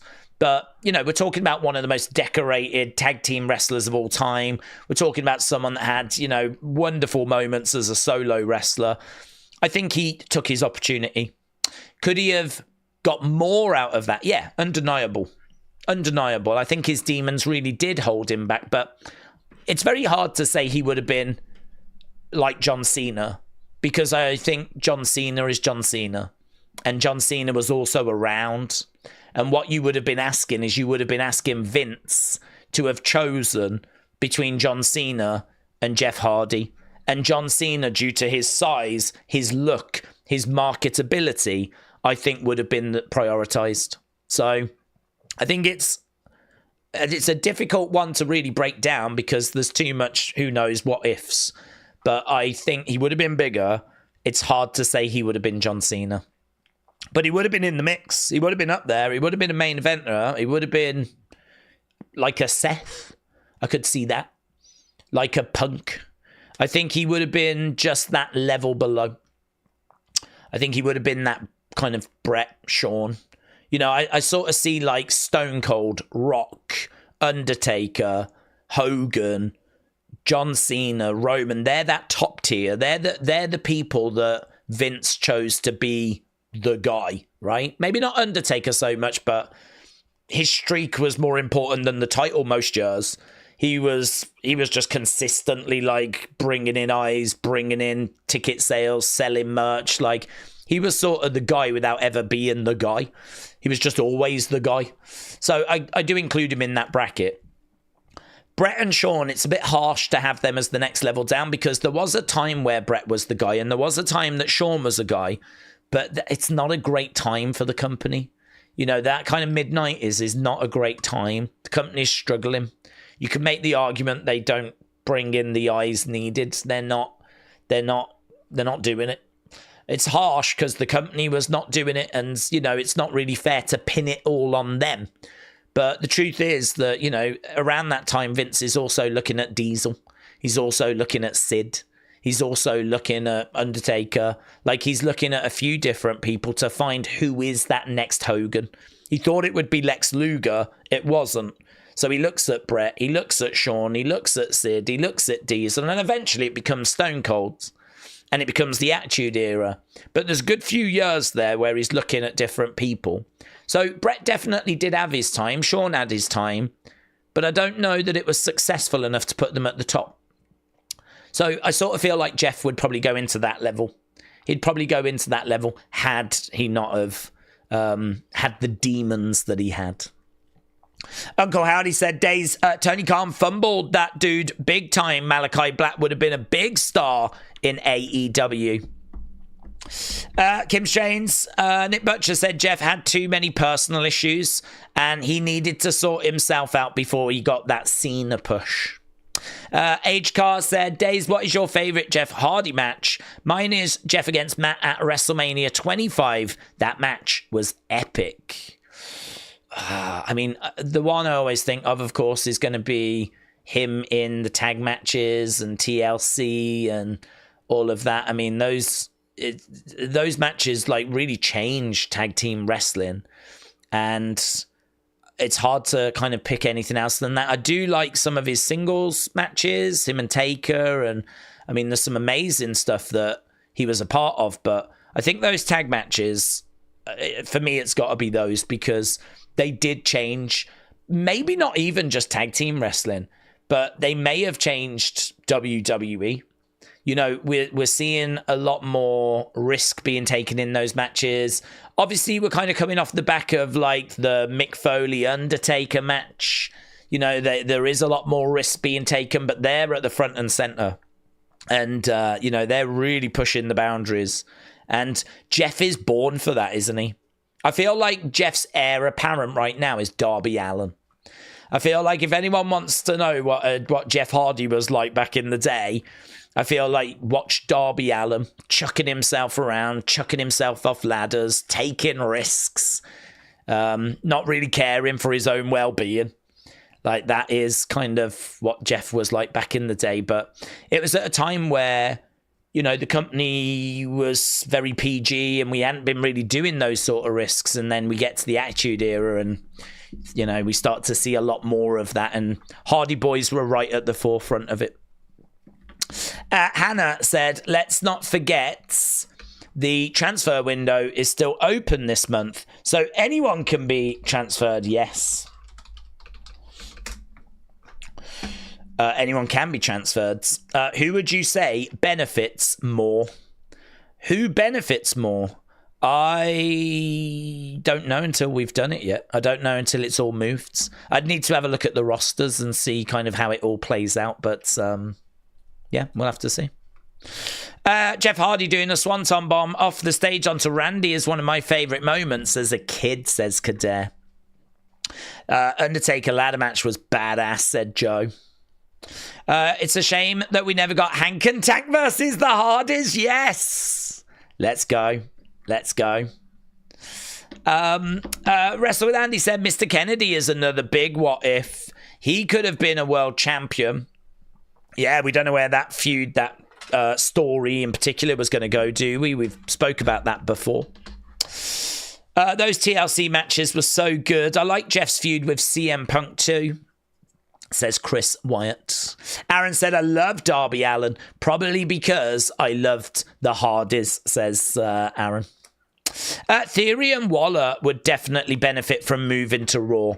Yeah, I don't know what we're doing with them, to be honest. I mean, it doesn't seem like we're splitting them anymore, unless we're about to start a whole new story with them. But Yeah, an interesting one, that. I don't know kind of where we go with that. I don't know what the direction is with all of that. I'm interested to see what the plan is. And if, do we end up with Grayson Waller versus Austin Theory at WrestleMania? I feel like we've been waiting for that match for at least a year and a half.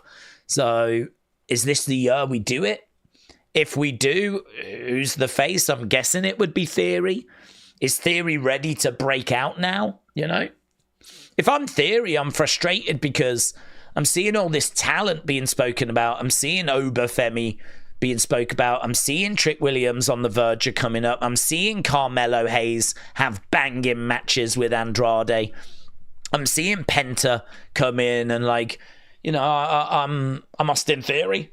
I was doing really well in NXT. I had momentum. I was in the way. That group was pretty fun. And then he comes up and it's just, really, it's been a whole lot of nothing since he's come up. He won, obviously he had the money in the bank, but the cash-in is atrocious. And this tag team with Grayson, I don't think this is a tag team people have got crazy affection for. I think, we can do way better with them, both of them. I really like both of them, and I don't think this team is bringing out the best in either at the moment. So they're two guys that we could do a feud with and could be quite interesting. Forgot about them, actually. Alex said, what are the thoughts on Black coming in to join Final Testament and then eventually turning on Cross? I think it would be a good mid-card feud. Thoughts?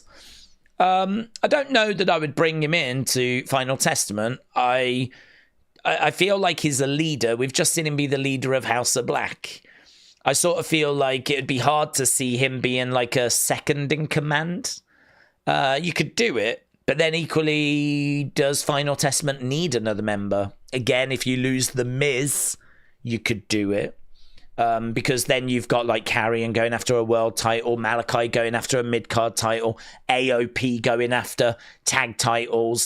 That makes sense. But once you start getting to 5 people, 6 people, for me, it starts to become a bit bloated. And I said that about the Wyatt 6. I'm not double standards. I do worry that they're a bit bloated and that we struggle to get matches for them. And we just don't do much with them at all, actually. But it is hard to be in a group where you've got so many other people around, less promo time and all of that. It's very difficult. So I don't know that I would bring him into Final Testament. If I was, I would definitely lose The Miz and part ways with him. It's going to be hard to see him playing second fiddle, but maybe that plays into the story. But Carrion against Malachi as a match, I'd be very much on board with, Alex. Yeah, I really like the sound of that, actually. So do you bring him in and have him just go straight after Carrion? Or do you bring him in, put him in Final Testament and build it up that way? I think I would probably just bring him in and have him going straight into a feud. I feel like he's a leader.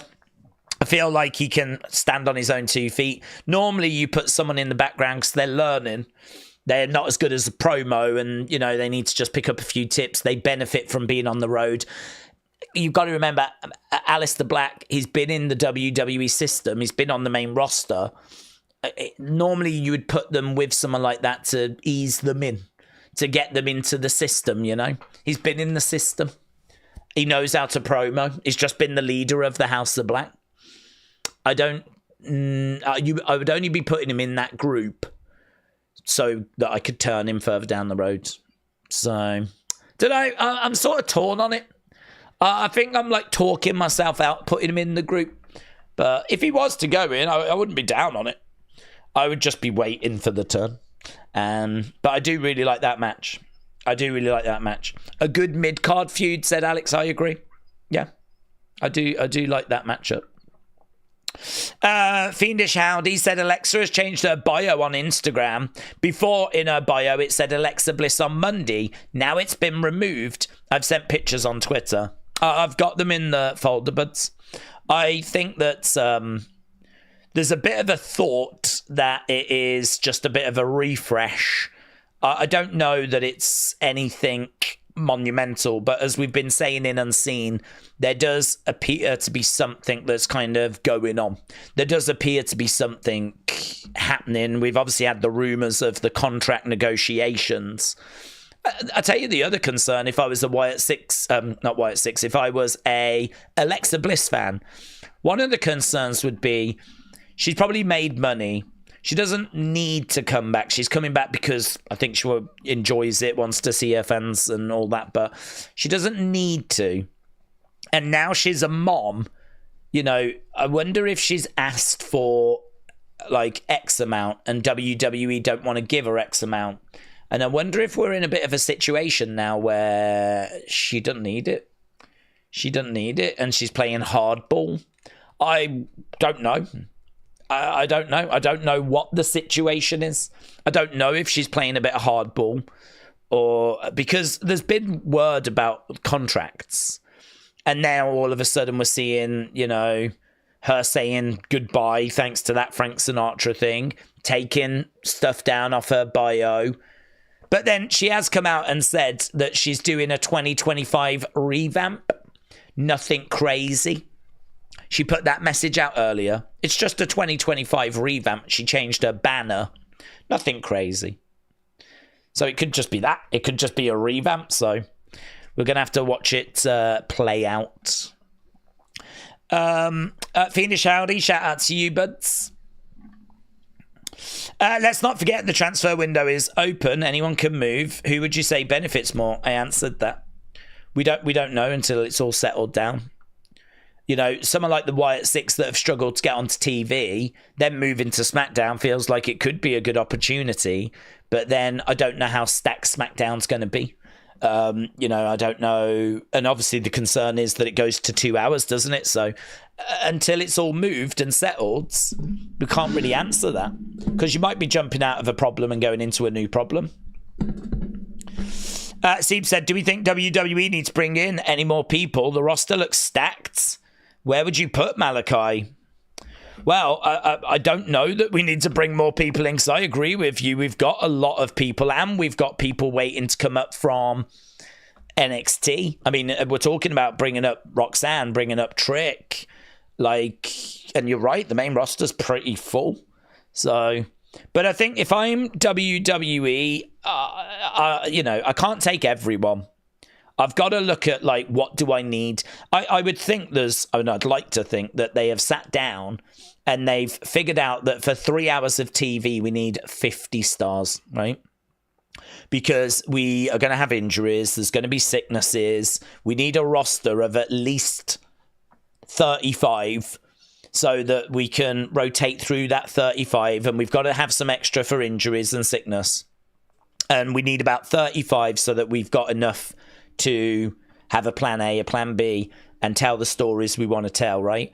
I would like to think there's some sort of structure where it's like we need about 15 women, we need 20 guys, or maybe need 10 women, 20 guys, and then we need like 5 tag teams, and then we need a little bit extra, take us to about 50 for each show, and that's the sort of structure we're working towards.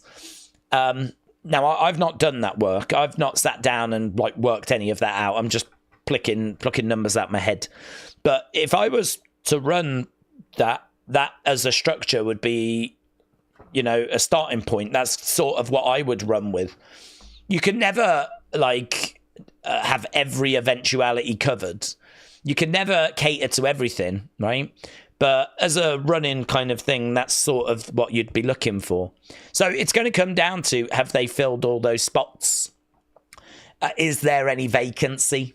You know? Do we know if someone's retiring soon? I know Cena is, but what about AJ? When AJ goes, that'll free up a roster spot, won't it? Who knows? There may be some more releases. We just got rid of Indy Hartwell. We got rid of Baron Corbin. You know, who knows? There could be some more releases that they're planning. Obviously, that tends to be more a post-WrestleMania thing. But it could be that, you know, there's some contracts coming up and they're not planning on renewing them.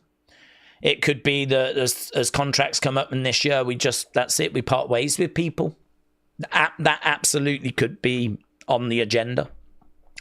And you know, they might look at Malachi as the thing with wrestling is it always needs fresh faces, because fresh faces are exciting and it's new and it's something new to tune in for. If you've got the same old people around all the time, like, it can get a bit stagnant. So I think bringing in new faces is always going to be a need. There's always going to be a desire to do that, but it's just, how do you accommodate them? You are correct. That is the challenge. Phoenix Howdy said, what makes it interesting is that she removed Alexa on Mondays and the Wyatts have been drafted to SmackDown. Yeah, I wouldn't really read too much into that, because, you know, we've just had Uncle Howdy and the whole I opened the door, and people thought that was leading to Howdy coming back with Alexa. And, like, at the moment, it hasn't. And I feel like a lot of this stuff can get really read into when it's not going that way, you know? The reports are that there's some contract stuff that's being spoken about at the moment. And so, yeah, she could have got rid of it because she's just found out she's going to come back on SmackDown. But equally, she could have got rid of it because there's, like, contract issues. So, again, it's one of those we just don't know. We don't know. It's a really rough time at the moment when it comes to, like, rumors and what's going on, because we're going through a transfer window. We don't actually know where people are moving to. We've got little things happening like Corey, like Alexa, Charlotte. People are like, when are they coming back? We don't know. There's no reports, right? There's no word on that.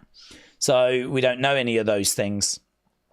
And so it's kind of a bit like we're in the dark. There was a report about Becky and Charlotte. I think, isn't Becky going to Raw? Charlotte's going to SmackDown. There was a report on that, but I haven't heard anything on Alexa. Anything I know about Alexa, you know about Alexa, because it was in Unseen. And that's it. That's it. There's nothing else that's done the rounds, unfortunately. So, yeah, you know, she's took the Monday thing away. Is that going to lead to her coming in, like, to SmackDown? It absolutely could do. I'm not going to be sitting here expecting her, though, on Friday. There's no word or anything that she's coming in. And plus, also, we don't know that she's coming straight into the group either. So we're going to have to wait and see.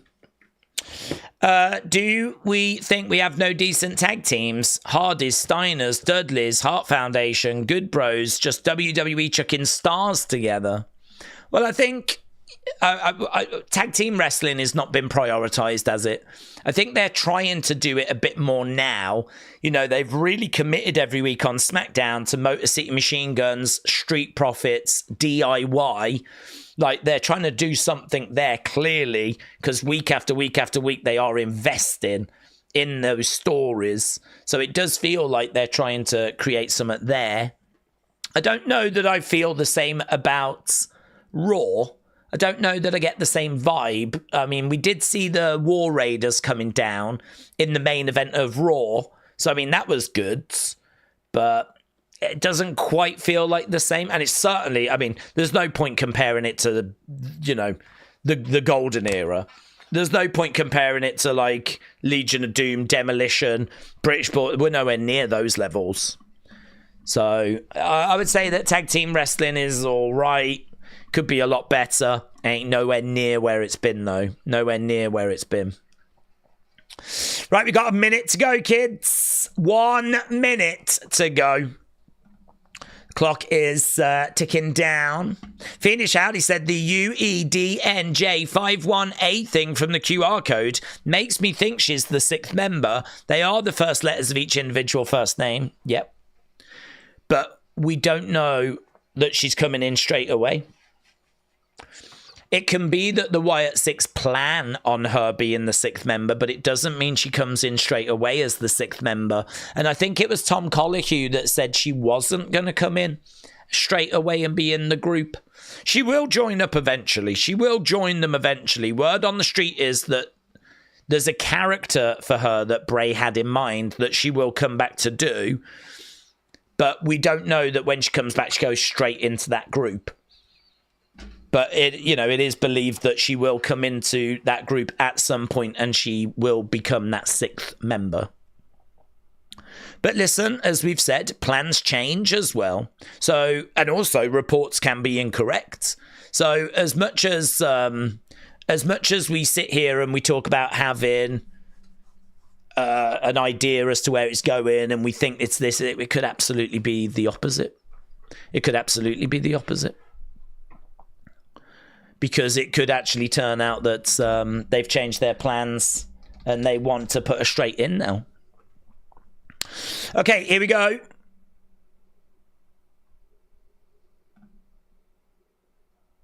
Then now.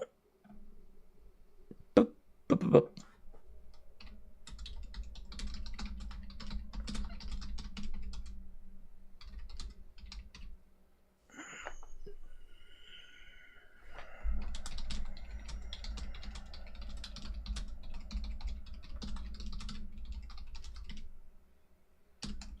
Crowd are chanting away. We go over to the performance center.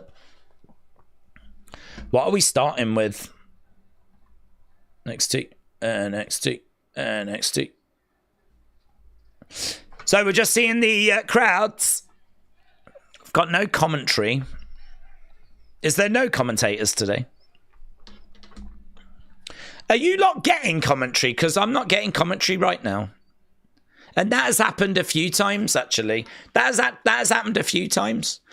It seems to be happening on Raw, where you lot get commentary on certain parts of the show where they're doing voiceovers. And for some reason, it doesn't seem to carry over to the international feeds. So that there, we just had the crowd going NXT, NXT, but there was no welcome to NXT or no commentary over the top of it. And now we've gone to a video package. It's weird, that, innit? Didn't get anything. They're on strike. It's a cold open, no words. I had commentary, said Steve. That's interesting, isn't it? I had a lot of people yesterday saying that during Raw. I was saying, what's happened here? There's no commentary. And people were saying, oh, we got commentary in America or wherever. I do wonder if there is an issue with that. I do wonder if there's a bit of an update, a bit of an issue. I heard Corey was removed. Yes, he won't be on the show, but then he did put a message out saying that he was gonna speak on the show, and like, I don't know, that message just felt a little bit more suspect. Not over the video package, but yes, last night, said Vic. We had commentary for that first bit when the crowd was chanting, said for Beach Kevin. That's interesting.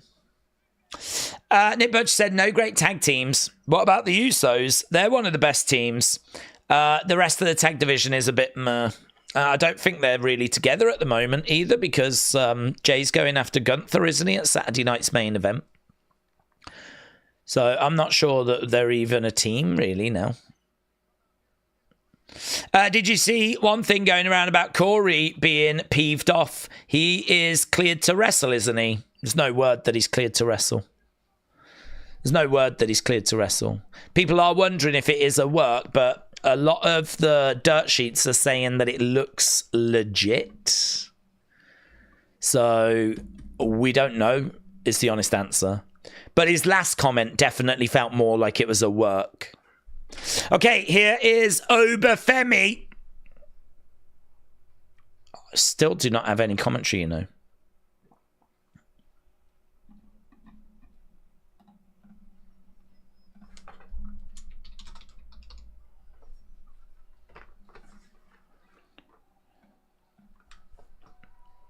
Oba Femi making his way down.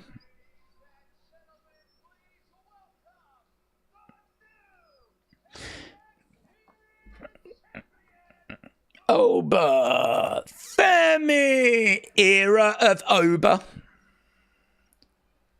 Okay, the commentators would come in there.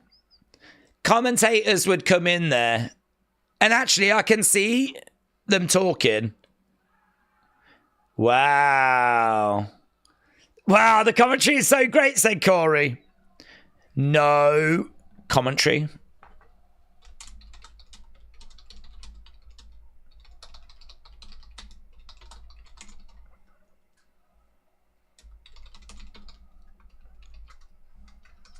Guys, this is my time to shine.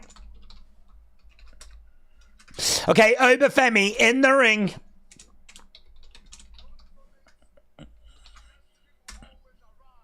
Destiny will always arrive.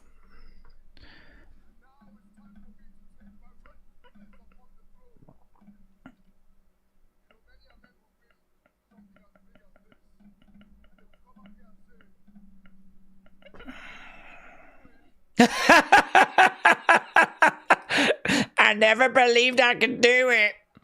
Oba Femi's like, I always believed.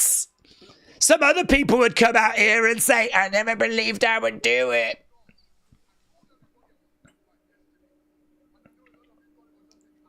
Era of Oba.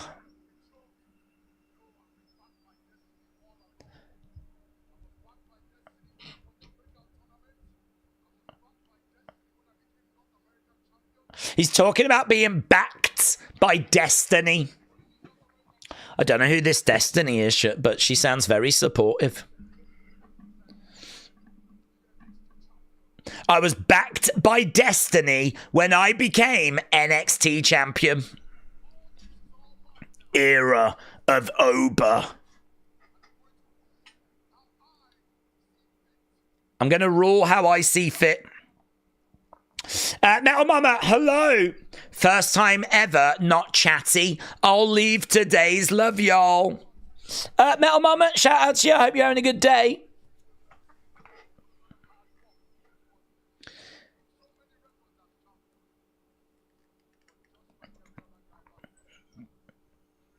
Trick Williams has a ceiling. Oba Femi has no ceiling.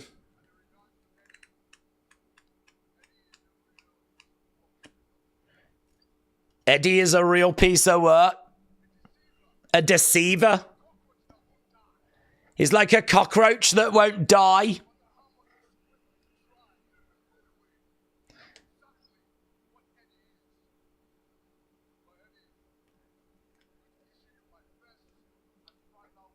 I'm going to issue you my first and final warning. His warning, Eddie.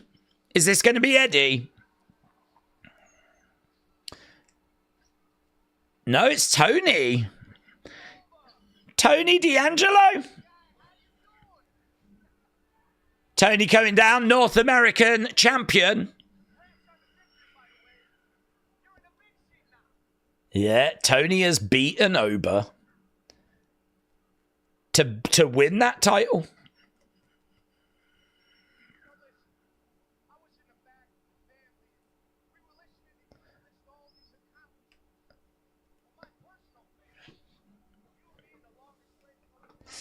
My personal favorite is your accomplishment as longest reigning North American champion.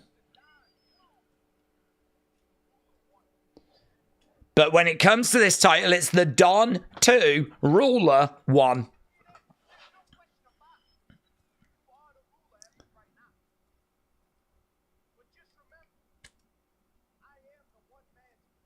I am the one man to defeat you. Sign in the crowd said Orlando wants Cena. We want Cena.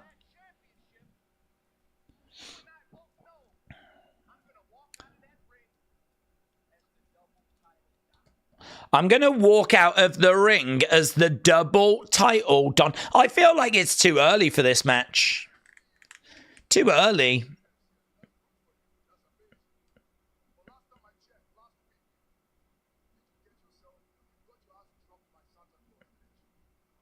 You got your ass dropped by Santa Claus.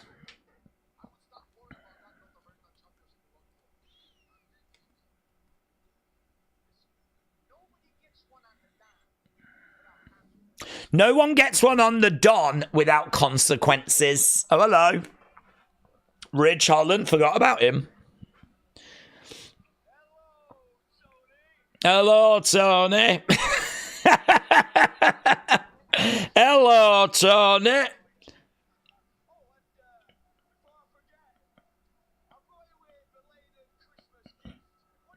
There's a picture of Ridge as Santa dropping Tony D'Angelo. Tony and Ridge going at it on the outside. Nice takedown there by Tony. That was actually really good. Now we've got a load of people coming down, officials, trying to separate these two.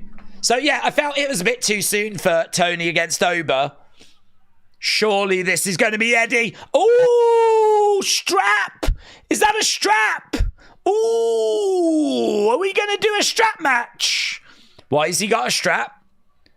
Eddie Thorpe attack. What? Eddie Thorpe wrapping his hand with a strap. Boom! Back of the head. Wow. Is that going to build to a strap match? Eddie Thorpe, Oba Femi. That's a serious knee brace that he's gone on, isn't it? Smile on the face of Eddie Thorpe. Okay, we're backstage. Dante Chen. R.O. Mensa. Ethan Page.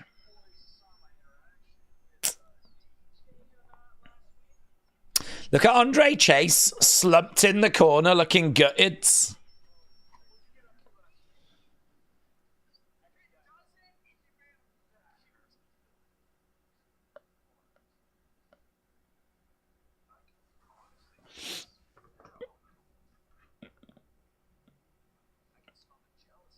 I can smell the jealousy.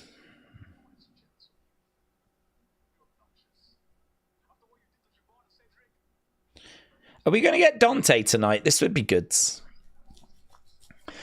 Still, we've had no commentary.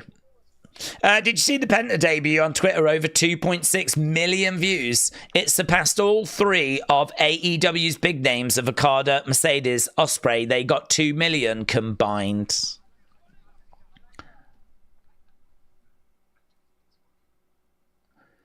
Looks...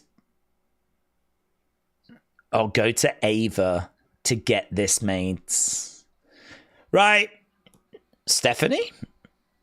Stephanie coming out. Oh, this is going to be our first match, isn't it? Stephanie versus Shotzi. This will be fun. Let's go. Should be noted that Eddie's knee brace is just like Dakota's, said Mr. B. Daze's Netflix commentary. I'm going to have to be. Here we go. I was born for this. Stephanie. Coming up next, Stephanie takes on Shotzi in a #1 contenders match.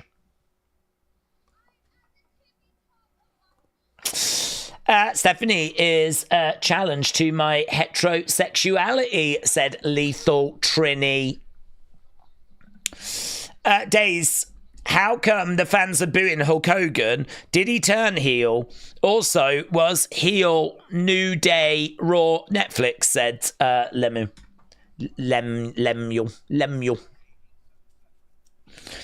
Well, there's a few things that Hogan has done, as a lot of people will tell you. I think the big thing he did is he made some racist comments back in 2015 that fans never really forgave him for. And it's always been since then that he's had very mixed reactions. I think he'd made these comments actually before 2015, but they came out in 2015. And he apologized for them, but he didn't ever really apologize in a way that the fans really accepted. It's kind of hard to accept an apology when you've made such comments, you know. It's hard to say, oh, I didn't mean it. Well, you were recorded saying it, you know, and using that defense of, oh, I was down, I just wasn't myself and all of that. Fans can sort of tell BS, you know. So he's never been able to shake that, unsurprisingly, right? So really, ever since 2015, the relationship with Hogan has been soured, to say the least.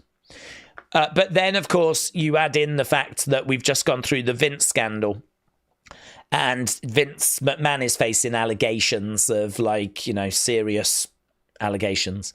And I think the fans just really want to move on from all of that. The fans don't want to be associated with that. We want wrestling to be a place where people can come and, you know, have fun and all that stuff. We don't want any of that baggage. We keep talking about a new era. And Hogan has got baggage. Serious baggage that we've never really forgiven him for. So, you know, his music hit. And I think, honestly, when he came out, if you're someone that's been a wrestling fan for a while, you was interested to know what that reaction was going to be. I was listening like, how are they reacting? How are they reacting? Because you're always waiting for that crowd to turn. And I think the final straw, the thing that has really broke the camel's back, I don't think it's the bulk of it, but I think it's the final straw, was him being so vocal with his support for Donald Trump and us being in a blue state. So he was very passionate for Donald. Again, I think anyone that's reporting that that's the only reason, I think they're wrong. I think they're wrong. But then anyone reporting that it's only the racist stuff, I think they're wrong as well. I think it all adds up to the point where when Hogan's music hit and he came walking out, the natural reaction now is like, I don't like this guy. I don't like this guy. For the racist stuff, for the support of Donald Trump being in a Democrat state, he tells a lot of lies. There's a lot of wrestlers that have come out and spoken out against him. There's a lot of wrestlers that have said that he held them back. You know, they were meant to get wins and he, you know, there was no wins. So, you know, it was all of those reasons. And yes, New Day have turned heel as well. Okay, Tuesday, January 28th, Center Stage Theatre in Atlanta. Tickets on sale now. Here we've got Jakara and Lash arriving. What does tonight have in store for Meta 4? We also have got Alba and Isla. They're backstage. No commentary on Netflix at all. We're also seeing Roxanne Perez arrive. Obviously devastated following the loss of her championship. We go back over as Shotzi is making her way down to the ring. Is she going to come out in a tank? No tank for Shotzi. Making her way out with Gigi and Tatum.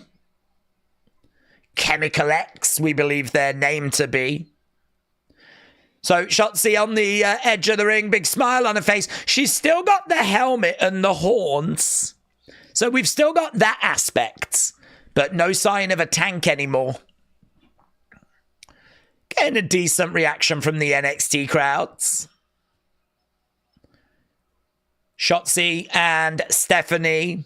Obviously, both of these women feeling that they are the rightful #1 contender for Fallon Henley's Women's North American Championship. Bell sounds. And we are underway as these two circle around each other.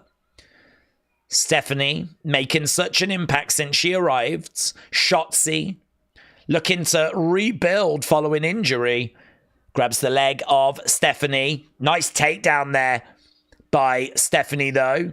We've got some good mat-based action at the moment as Shotzi going for a quick cover. And no joy, both women back up on their feet. Roll through there. Lovely work by Stephanie. And the crowd have really got to decide who they are backing here because both of these are fan favourites. Stephanie goes down, circles round, gets back up. Some of the reversals we're seeing here are so technical. Lovely single leg takedown by Shotzi. Stephanie getting right in the face of Shotzi. The action just starting to warm up here in NXT. Stephanie circling around. We know that later tonight. Oh, commentary!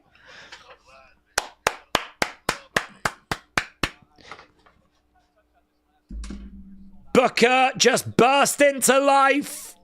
It's back. Stephanie charging over. Nice roll through there by Shotzi, looking for an arm drag. Up, over, lovely work. Oh, little off there between Steph and Shotzi, but that's okay.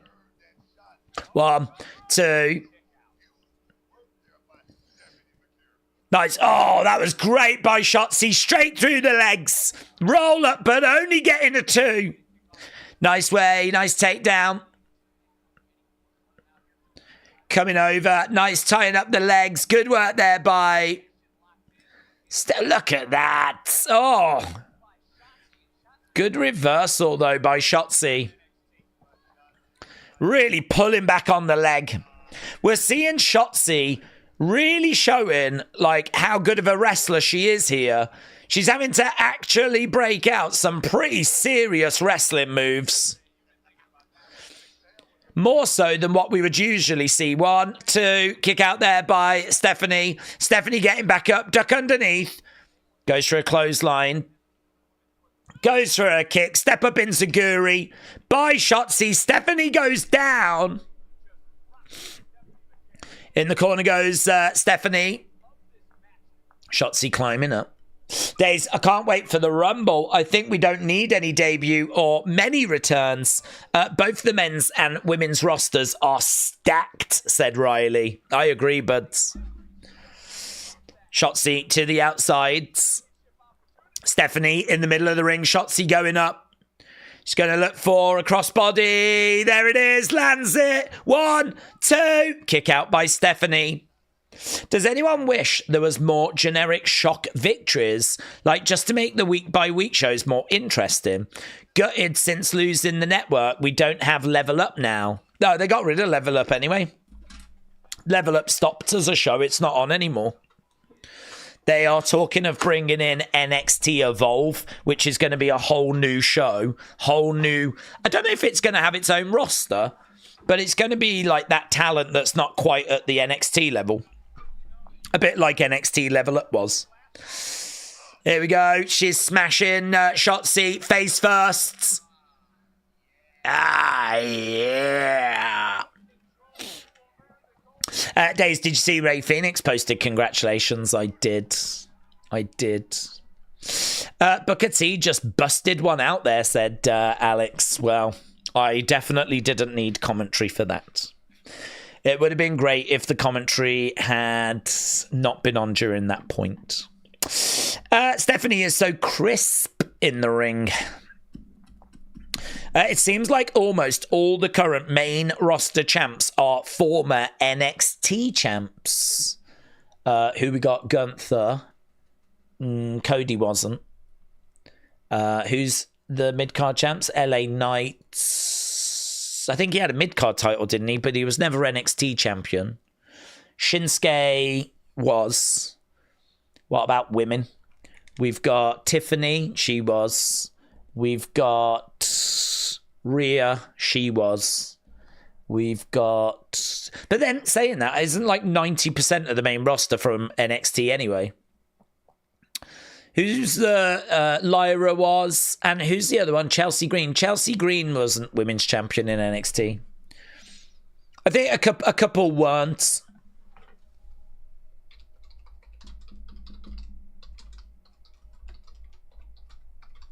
Chelsea and Cody would be the two that I can think of.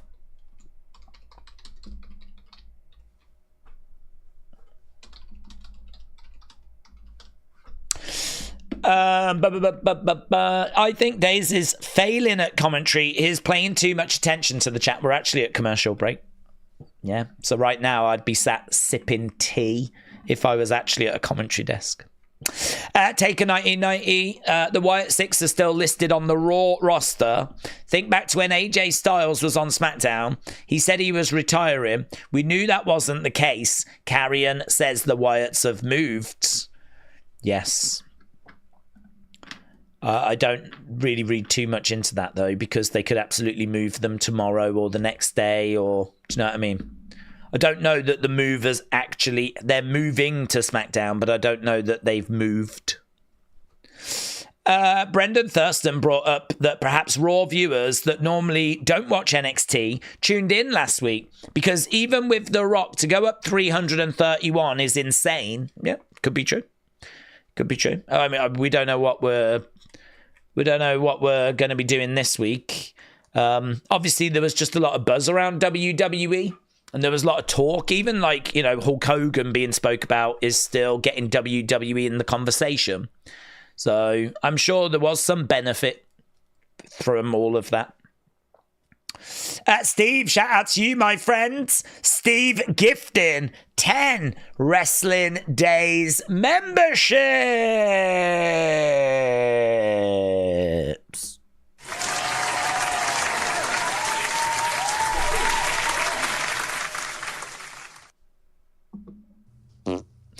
Excellent. Thank you, Steve. Appreciate it, my friends. Appreciate you. And they have been gobbled up. Look at all these people jumping in, claiming them. James said, I so can't wait for the Rumble. It's my favourite pay-per-view of all time. How can you say that? You've not even seen it? Liar. Liar. How can it be your favourite pay-per-view of all time? Darren said, was watching the Worst Finisher episode the other day. 2 of them were Byron Saxton. And the guy that was the early hacker character, Solomon Crow. I've watched too much NXT in my life, said Darren. Right, we are back to the action. Oh, God, Daze, please. No sound effects, said Suzanne. No sound effects. Yep, we're going to be one of those zany radio shows now. Like Hunter and the Weasel, things like that in the morning. Wacky FM. You're listening to Hunter and the Weasel. Yes, more of that. 1, 2, shoulder up there by Stephanie. So during commercial break, I mean, sometimes you're going to get picture-in-picture that I won't get, actually. This is where you lot are going to get a little bit extra.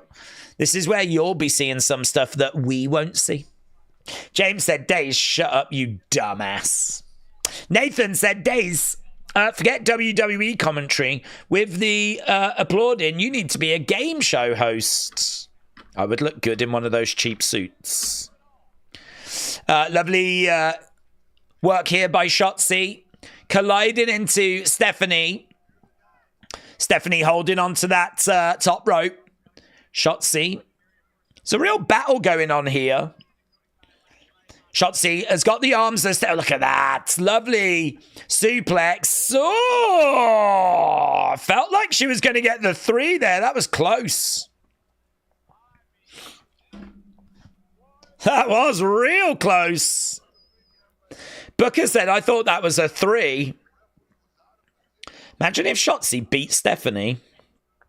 Shotzi charges over. Ooh, hip toss into the corner. She grabbed. Oh my God, she's just kicking her in the face. Shotzi slumped in the corner. Here's Stephanie. Double knees.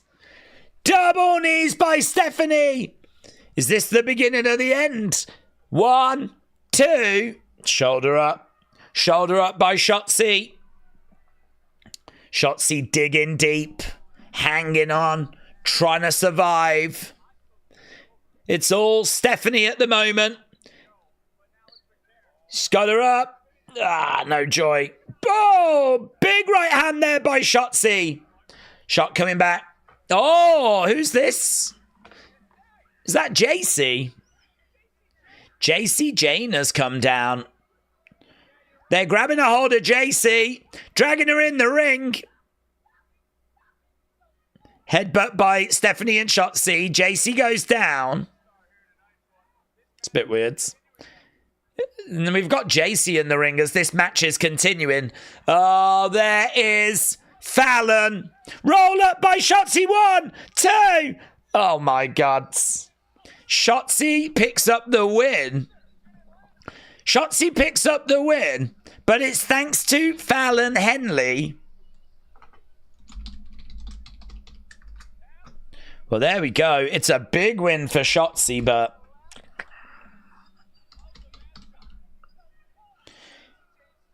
that was a bit weird with JC getting involved. It did serve to be a bit of a distraction, though. Fallon with that belt on the outside,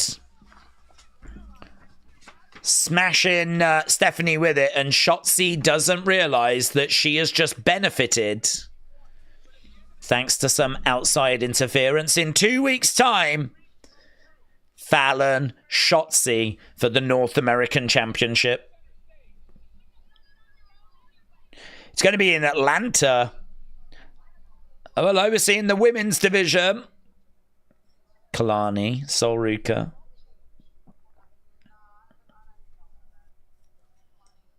Here's Zarya.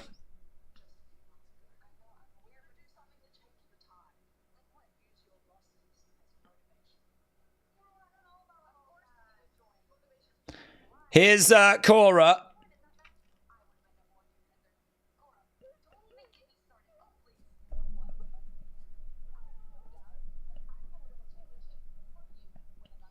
I've got no doubt I'll win a championship before you. Kalani slaps Cora. And we go to commercial break. Oh, there we go. Daze, whatever happened to that wow sound that you made with that sound system? The wow sound that I made with the sound system. I don't know. I don't even remember it. I do have a wow sound if it'll work. No. It won't even work. I do have a wow sound now, though. But it's an... I don't even know where it lives. I've just got buttons that connect to files, but I don't even know where the files live anymore. I'll have to redo it all, and then we can have loads of sound effects. Yeah! That's what the people want. Just loads of sound effects. Matt said, Daze, over philosophical time. Do you say my WWE or WWE? I'm interested in when a love for something turns into a merging and an attachment. I don't say my WWE. Sometimes I do say we're doing this. We're doing that when talking about WWE. So, and the reason why I do that is because I do class myself, as I'm sure many of you do, as being part of the WWE fan base. And so I suppose there is a connection that is felt there. I feel like I am part of the WWE universe. And I feel like we're kind of all a part of it, right? So if ever I say we're doing this, we're doing that, I suppose there is a connection there. I do feel a part of the brand. I do feel like, you know, that, WWE means more to me than, like, I think pretty much any other brand. I'm trying to think of any other brand that I love more than WWE. But I think WWE might be the brand that I care about out of all, like, above Apple, above, I don't know. I can't even really think of any clothes brands. I don't have that feeling with anything, really. Apart from WWE, because I just watch it all the time, talk about it all the time. We have conversations about it. I do videos on it. Like, we're just constantly talking about it. So, yeah, I sometimes say we in regards to WWE, the WWE universe. But I don't ever say my WWE. WWE doesn't belong to me. So I wouldn't say my WWE. But I do feel like we are all in the same boat. I do feel like, you know, we're doing this, we're doing that, you know. I don't know if that's unusual. I don't know if that's something that I just do, or if a few people do, or if the majority do. I don't know, actually. But I watch enough flipping wrestling that, like, you know, it's one of the last things I think of. It's one of the first things I think of. I probably consume too much. I probably do too much. It's probably unhealthy for me to do as much as what I do. But I'm certainly not alone. You know, there's a lot of people that watch even more. I'm sure there might be people out there that watch even more WWE than me. I mean, you could be watching main events. You could be watching This Week. You could be watching, I don't know. I'm sure there's some other show that they put out. But I am interested in watching that NXT Evolve show. That is actually on my radar if that's going to be a new brand. Okay, we got Oba Femi. He is with Ava. I'm not going to reward Eddie for his bad behavior, says Ava. Big guy. Champ. Eddie's playing you like a fiddle. Whoa, Oba picks up Mr. Stone. Hurt him. Stevie Turner's like, hurt him, do it. Do not put him down. Pick him back up.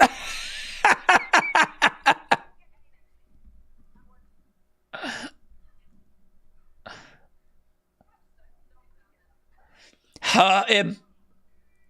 Do it. Pick him back up. Okay. We have got Ethan Page in the ring right now. Okay, we need to end this. Alex, I'll get to your super chat in a second, buds. Let's get this changed over. Is he taking on Dante?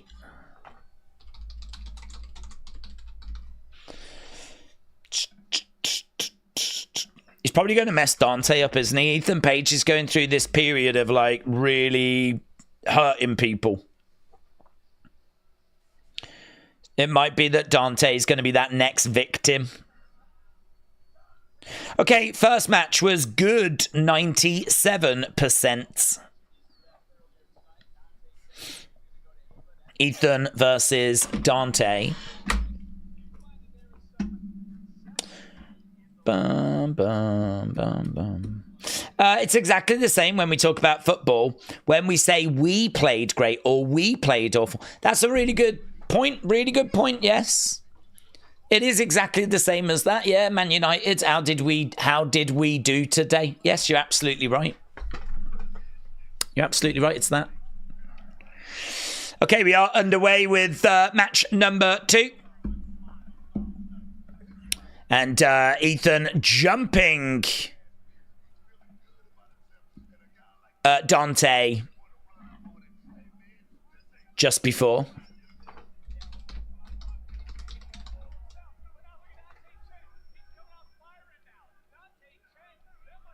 Shots coming in there by Dante Chen.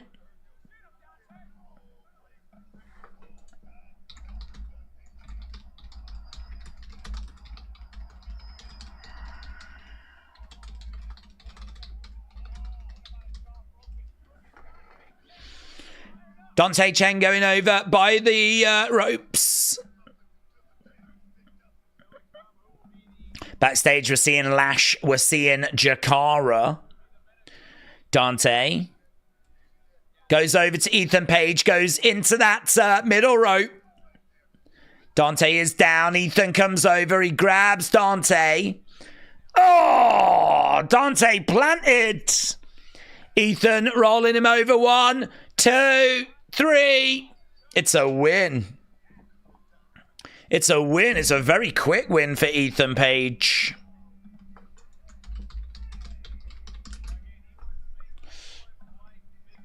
He turns around and he looks at Dante. He jumps on top of Dante. He's unloading. And now he's dragging Dante over to the outsides. Is he going to take his boot off? He's taking his boot off by the looks of it. Oh my God, he's stripping him. Look. He's undoing his lace and he's taking his boot off and he's trying to strip him. And he grabs the ring steps. He grabs Dante. He puts the foot in between the ring and he's going to kick into it.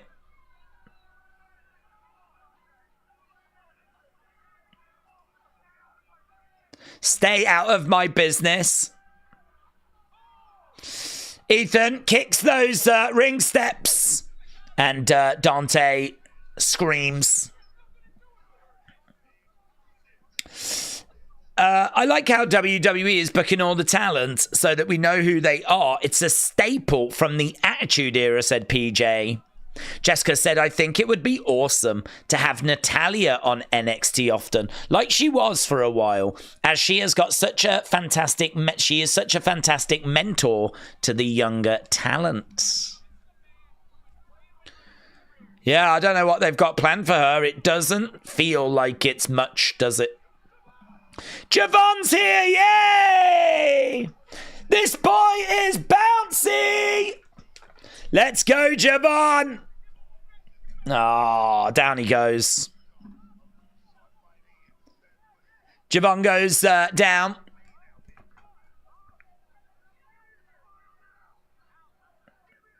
Give me a smile now. Oh, more bloods. More blood coming out of the mouth of Javon. Oh, Javon, you should have healed up first, you boomer. What was the point in attacking if your jaw wasn't healed? Oh, gods.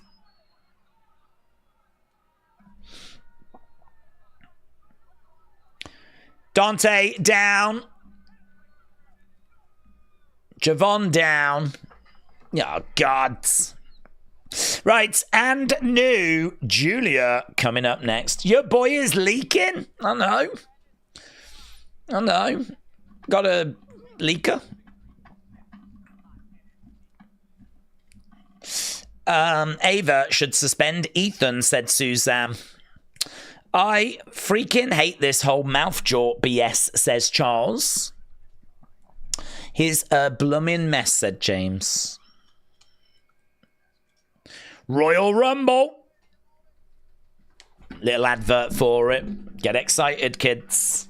Get excited. 30 men. 30 women. Just one match. Imagine that. Just loads of men and women battling away for one winner. Winner takes all. Royal Rumble. The literal logic is terrible. Eddie Thorpe doing the same kind of character thing, and he gets away with it, said Darren. Your boy's leaking sounds sus, says Alan. It does, doesn't it? That's like something out of a slasher movie when they get stabbed, said MP. I'm so hyped for the Rumble. I hope we get a Hank and Tank appearance. Yeah, final two. 500 pounds of men, as Michael Cole would say, says Vic. It's going to be a Brat Rumble, said Brian. It's going to be a Brat Rumble. Let's go.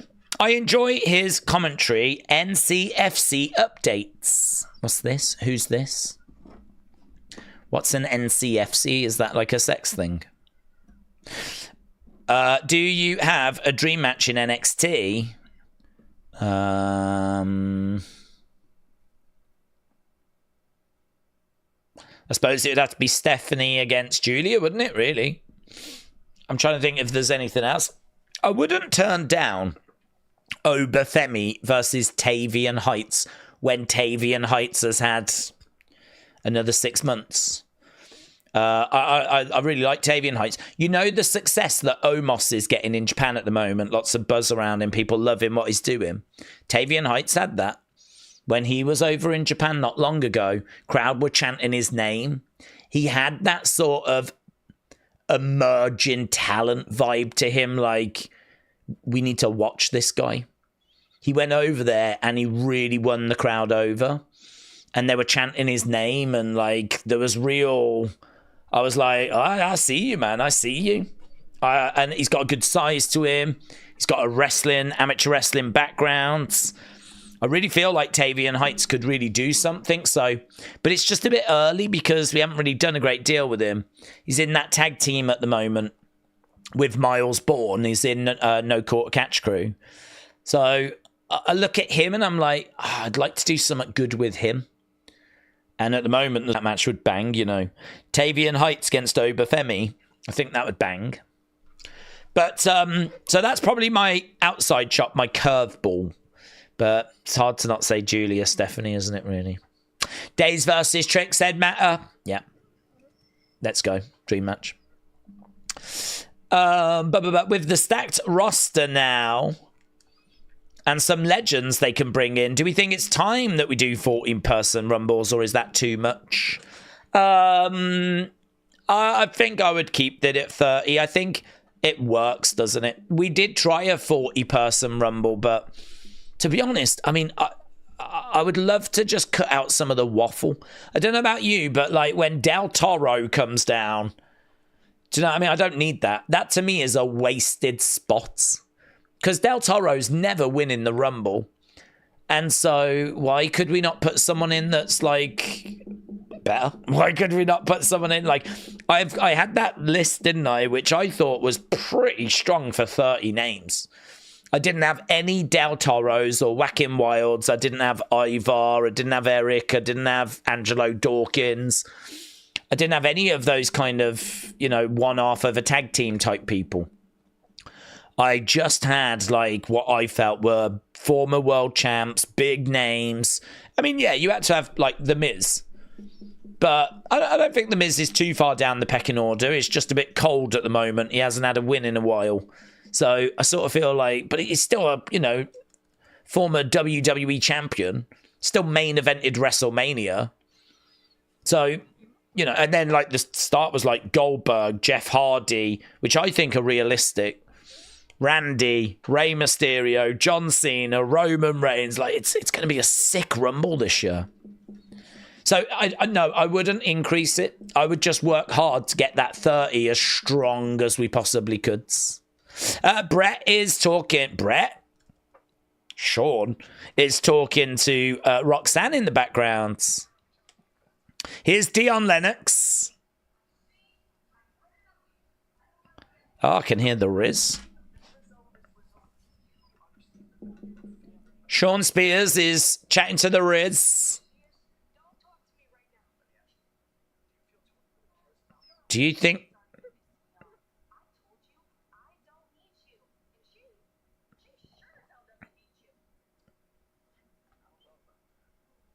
So Sean Spears was trying to get Izzy Dame, but he seems to have moved on to the Riz. Oh, okay. I got your text. Carmen and Ashanti. This is the only love story I care for. He gives her a rose. Officially? Oh my God! Oh my God! It's about damn time! Oh my God! Oh my God, I love love. That is so beautiful. That is so beautiful. I didn't think I had a heart until that moment just happened. And then I felt a flutter. I felt something. Oh my God. Well, there we go. Official. It's happening. They botched the kiss. Oh no, did they? I didn't even notice. I can't look at people kissing. I mean, do you know what I mean? I'm English. I can't cope with public signs of affection, you know? But, so I refused to look. I respected the lady's modesty. So I'm not watching as they're kissing, thank you. So I didn't see that it was botched. How do you botch a kiss?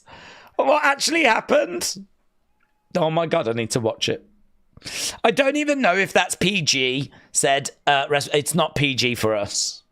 It's not PG for us. We're British. Oh my God, Daze. Want to cut the waffle? I guess it's going to be half-hour early start times now. Oh no, I'm 2025. I'm embracing the waffle. And that's not a sex thing. We're just seeing Julia. Julia wins the NXT Women's Championship.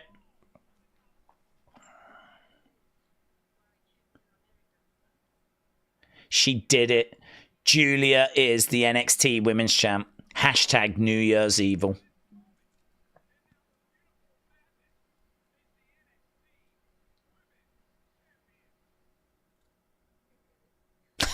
It's shiny and heavy. Holding the championship belt means I can take on many new challenges. Ah, there's her talking to The Rock. And I believe I have the ticket to take on new challenges. Julia returns next week. Okay, NXT Tag Team Championship. Coming up tonight, we got Fraxiom against OTM. I want to see that botched kiss. NXT shop. Trick. That was weird, wasn't it? We just started an NXT shop thing and then it said tricking ain't easy and we abandoned it. Commercial break? Yes. Right. Did I get to Alex? Super chat. I didn't. Sorry, Alex. Alex said it's not much, but I appreciate you, Daze, getting me through a rough patch in my life with the streams and unseen. Thank you. Oh, Alex. Now you've just made me feel even more guilty for not getting to that earlier. So, yeah, shout out to you, buds. I'm sorry to hear you going through a rough patch. It happens, man. It happens to all of us, so hopefully you are through that rough patch. So shout out to you, Alex. No problem. Welcome. Thank you for joining. Right, let's go down and get the match scores. So Ethan against Dante. Hannah said, Daze, if the WEP with your partner Tommy is now on a Wednesday, that would be something if it's the same time as AEW. It is on a Wednesday now, the WEP, yeah. I had a word with Tommy and it was only really for a 1 week thing, but I said to Tommy about like, can we move it last week because obviously it was a big deal. So I said, can we move it because it's the first NXT on Netflix? So can we move it so that I can spend that extra hour like beforehand? And because you know what it's like. I normally set these streams up for like 5 minutes past midnight. And by the time I actually get to them, it's like 10 past, quarter past. So it would be good to not only start when I'm meant to start, but actually start like, you know, a couple of hours before. I mean, look, there's only 3 shows in the week. It's Monday for Raw, Tuesday for NXT, Friday for SmackDown.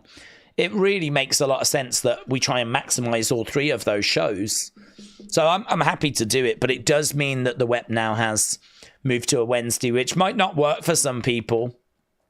What with it going... I mean, I don't plan for it to go up against AEW. If we would, what was the normal time? If we did it at its normal time, which would be 11 UK, which is 6 Eastern, then it would be before AEW. So I honestly don't know. I need to get in touch with him and ask him what time tomorrow, see what he says. But it could be. Uncle Revel said, instead of BRB screens, let's have Titantron videos. What's a B right back screen? Look at you. Uncle Revel, are you part of the production crew? Because you're using terms like BRB screens, and I don't know what that means. But I've worked it out that it's B right back. So instead of B right back screens, let's have Titantron videos. David said, which is better, store cookies or homemade cookies? I guess it depends on the company, says David. It does. James said, I've tweeted you so that you can see the Carmen bit. Oh, okay, here we go. Let's have a look at this kiss. I don't know if I want to watch this kiss. I don't know if I want to watch it. Alex said, you made NXT, Boomer. Well, thank you. We do try to add to the show. I mean, I don't think we've made NXT the show that it is today. Obviously, the talent putting in a lot of work, but we do try to, with our watch-alongs, add that little bit extra. So, Alex, thank you, buds. Thank you. I'm pleased that we are contributing. I'm pleased that we are adding something, you know, so... And I think, actually, when there was no commentary at the start, that's probably when we came into our own, wasn't it? So... Hang on, let me watch this. This kiss, this moment. I'd like to apologise to all the ladies out there because I did not watch this at the time, but I am watching it now. Here we go. Playback speed. Can I play it back slowly? Yeah, look, gives them that slow mo. Yeah. She looks at the flower, reaches in. Is that the botch? Here we go. Slow-mo, grabs him, pulls him in. Here we go.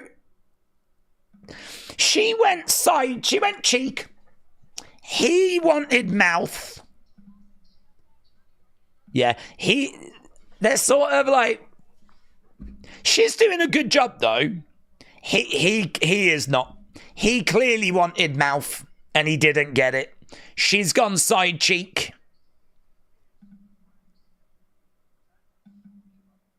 Do you think they both meant to do mouth? Did they both mean mouth and they just absolutely botched it? Do you think that was a botch? Do you think she went cheek? We do have DIY. Oh my God. I don't know. I don't know how botched it was. It's my favourite wrestling clip ever, though. It's my favourite wrestling clip. Okay, here's DIY. You can trust us. We're not going to cause any problems. There won't be any shenanigans. Good to know. Good to know. Champion. Could we get Fraxiom against DIY? Mate, if we get Fraxiom against DIY, I'm going to throw up. I'm going to actually throw up. Here is Alba Fire and Isla Dawn. Let's go. Apparently, a tendon in his leg was ripped off the bone, but I've not seen any updates, said Vic. Fraxiom DIY would go so hard, said Brony. Right, let's change this over. We've got Isla and Alba versus... What are they called? Meta... Ladies. There we go. Meta girls. They're not the Meta 4, are they? There aren't 4 of them. Are they the Meta 2? Are they Meta? Number 1, I think it's just Lash and Jakara, isn't it?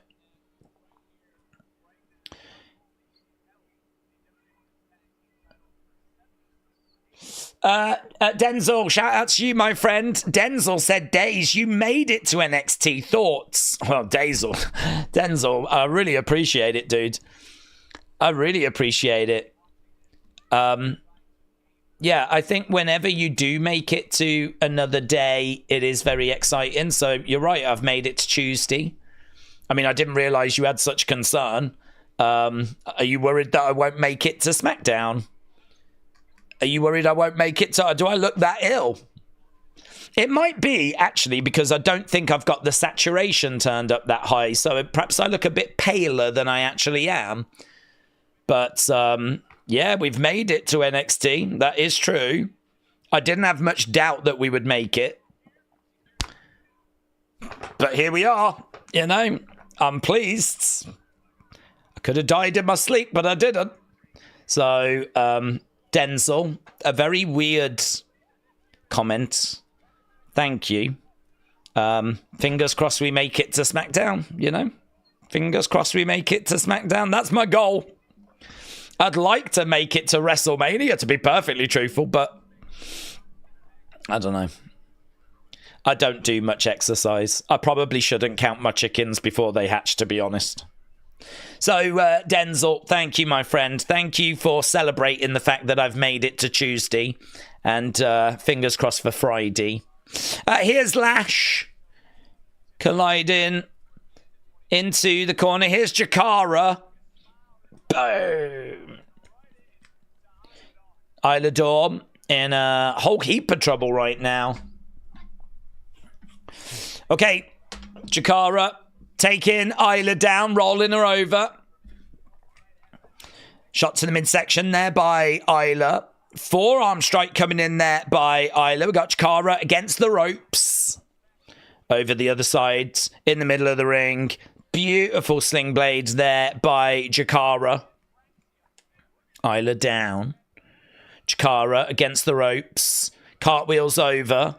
Drops an elbow. Going for the cover. 1, 2. No joy. No joy. Should be a fun little match, this, actually. Jakara and Lash work so well as a team. Lash has got Isla up. Slams her down. Jakara. Boom! Lands on top. 1, 2. Oh my God. Only got a 1. Only got a 1. Lash legend really has developed, really has come on. Couple of elbows coming in there by Isla. Oh, mates. Big shot to the face. She jumps on the back there of Lash. Kicks coming in there by Alba Fire. Lash legend goes down. So right now we've got Isla Alba back in control.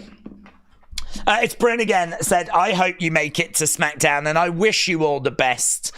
Thank you, my friends. I do need to start looking after myself better. I do need to, you know, do a bit of exercise and probably not have such fatty foods, to be honest. I'm actually not that bad, really. I don't really eat loads of junk food or anything. I'm very conscious if I do. What with all the sitting down I do, I'll just be like this. I'd just be huge. So I really do try to make sure I'm eating quite healthy. So I mean, listen, I ain't surprised I made it to Tuesday. I ain't surprised I made it to NXT.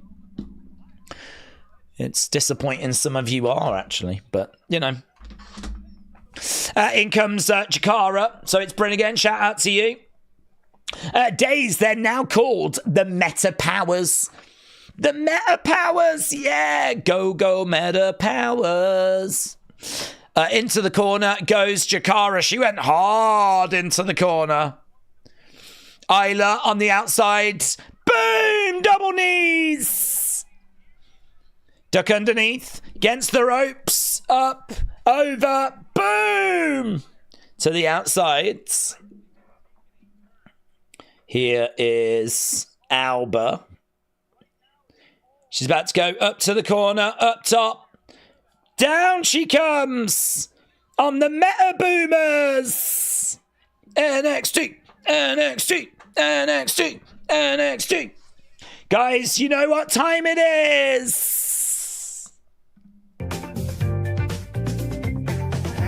Everybody come alive. It's the halftime groove that makes you thrive. Really want to know you feel that vibe. Put it in the chat, let's jam it, can try. Halftime scores, everybody is the halftime. I really want to know you feel so sublime. Halftime scores, let's shout and climb. Put it in the chat, let's do it in rhyme. Halftime scores, everybody is the halftime. I really want to know you feel so sublime. Halftime scores, let's shout and climb. Put it in the chat, let's do it in a rhyme.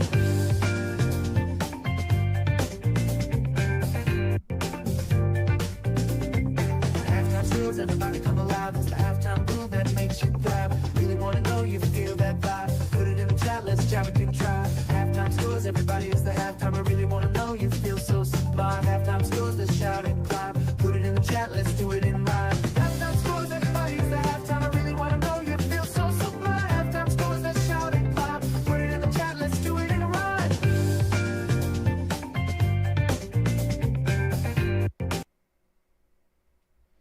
Just had a really interesting tweet, you know.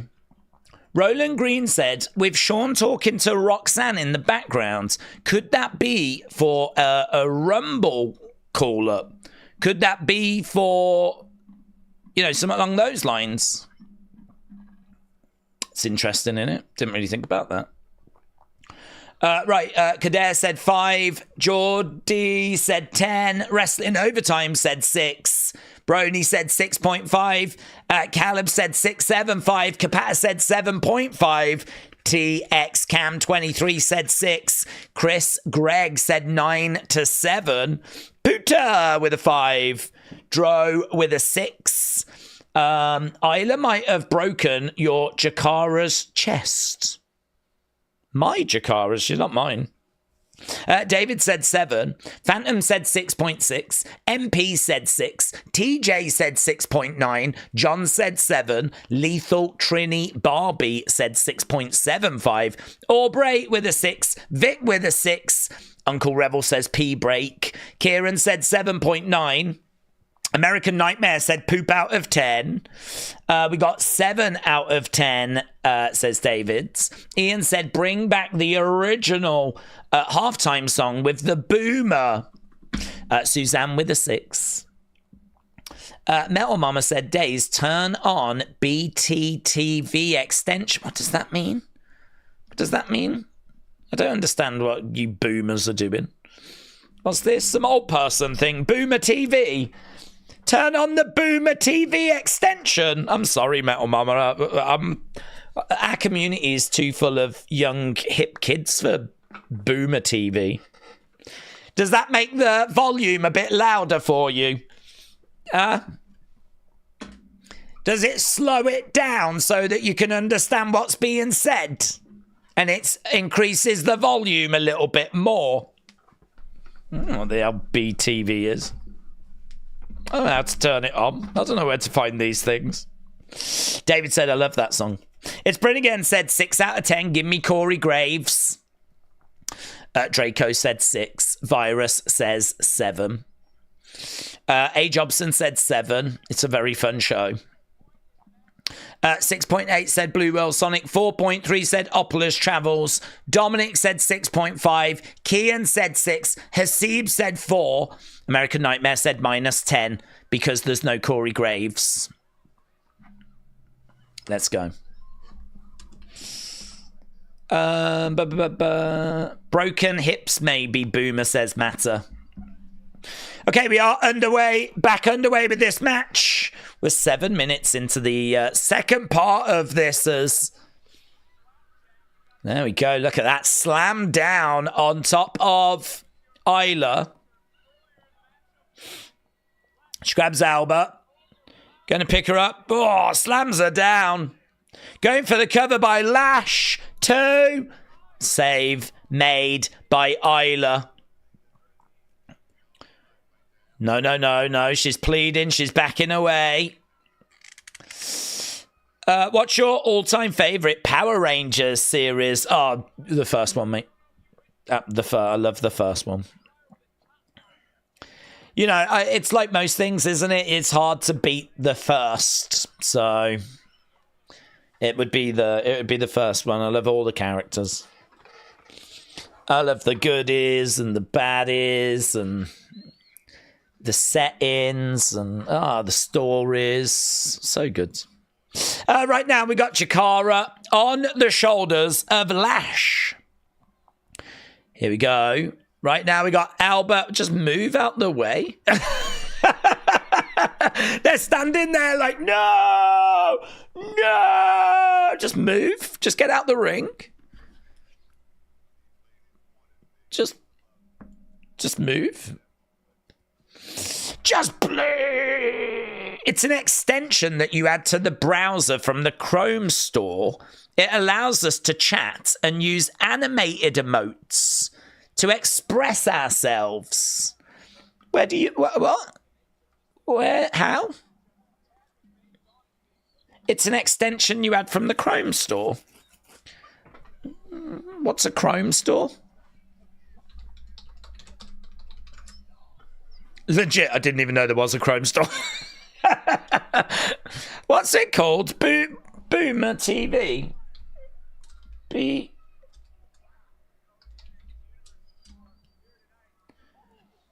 What's it called? BBTV. BTV. Green Ranger or White Ranger?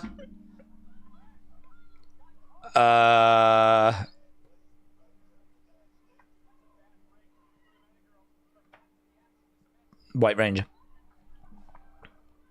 Green makes me think Brussels sprouts. Better TTV. Better TTV. Better TTV. Right now we've got Chikara in control. Oh, there. Better TTV enhances Twitch and YouTube with new features. Ooh, do you? Ooh. Known as BTTV. Here's some features. Oh, okay. I could be tempted to do this. Is this what you lot want? Against the ropes goes Chikara. Oh, lovely work. 1, 2, 3. She got murked, mate. She got murked. Good work, that. Good win. Lash and Chikara. Showing up, showing out. BBC, said Opulous Travels. You want me to download BBC?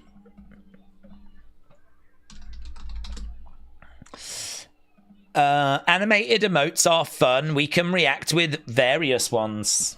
Well, Metal Mama, I hear you. I don't think we'll be able to get it installed and sorted for this one, but who knows? SmackDown coming up. Meta Girls.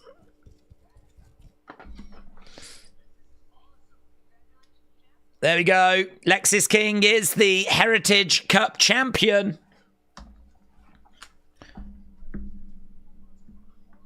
It represents 4 months of my hard work. Here's Charlie.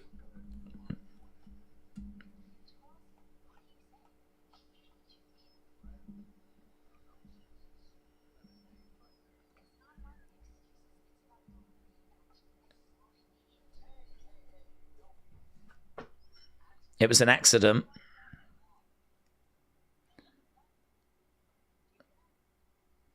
Hear what?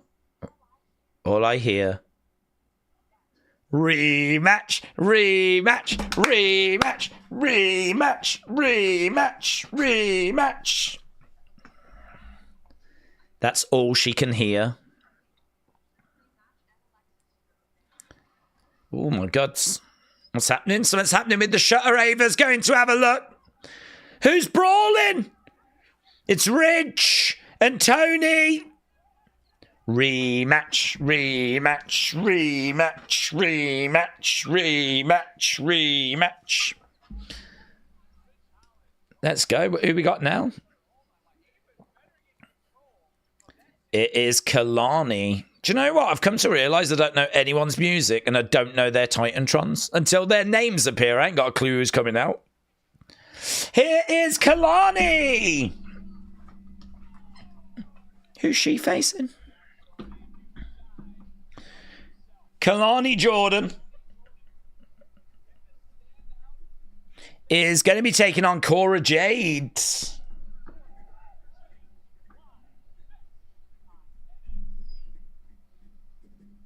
Kalani versus Cora. Saturday night's main events with Hulk Hogan. Yes! Hogan, Hogan.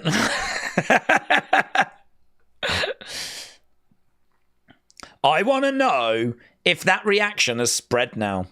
All of a sudden, WWE fans know that Hogan is not fully appreciated, shall we say. So all of a sudden, when he comes out now, somewhere else. Is he? What's the reaction gonna? Everyone's gonna listen to that reaction next time we see Hogan. Ava is amazing. Leave her alone, said Opulus Travels. Hogan is really coming back. Wow, said Brony. I think it's safe to say WWE don't care about the negative response that Hogan gets. Could you imagine Wyatt 6 taking Hogan out? Hogan Boogan, get it right, said Mr. B. Daze, if Lexis King wins the NXT title, will you have facial hair in the style of his for a stream? No. I'm too cool. Why would I want to make myself look silly? Yeah, for your entertainment. Do I look like a clown? Do I look like a clown? Yeah, show some respect. Opulus Travel said, Daze, I've got a question. If you had to choose a superpower, what would it be? We'd all be invisible. Come on, shut up. We'd all be invisible. We'd all be invisible. We would all go perv on the girls. We all know what we would do. Come on. Even the girls would do that. Lethal Trini Barbie said, he's been getting booed for years. Let's not be quick to assume it's because of the boos recently. David said, Saturday night's main event on YouTube, January 25th in the UK. Days not on Netflix. Huck Hogan boo. Yeah, have they announced that actually? Is it on YouTube? Have we had like any confirmation for where we go in the UK? I have not seen any information. In the words of the Iron Sheik, F the Hulk Hogan. It's Bryn again said, I'd have morphin abilities. I could become anyone and anything. Oh, that works quite well as well, actually, because you could become a girl and then you could go into the girls' changing rooms. It's really all about perving. It's just about what's the best way of approaching it. Do you go invisible? Or do you morph into a girl and then you can go into the girls' changing rooms? Good point, that. Good point. I like that. You're thinking outside the box, but we're still reaching the same destination. I like that. Daze, you don't seem too excited about being on TV.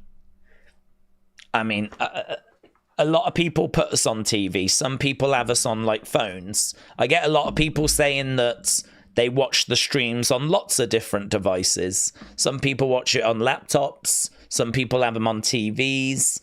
A lot of people will be watching the show and then they'll have the stream on like a mobile device like that. So, I mean, it's brilliant if people choose to put us onto their television to join the watch along. Like, that's awesome.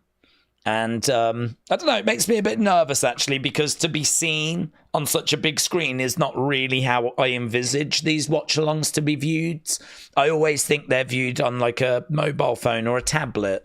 So to know there's people, and people have sent me pictures as well, of like being on TV, being on their TVs, and it does make me a bit like, you know. There's no hiding place then, is there really? Because my big boomer face is just there, so... I don't know, it comes with a bit of a nervousness, you know. Shout out to you, but good question. Right. I'm watching you on my phone, said Draco. I think most people do, buds. I think most people do. Okay, here is Kalani. She is in the ring, and who's that woman? Masha Slamovich. Is she? Everyone want to get in the game.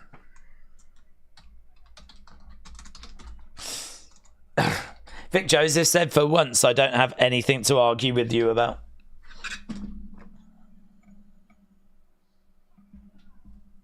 Is that her actual name, or is it like a fake wrestling name? Because to have the surname Slamovich as a wrestler is pretty fun, isn't it?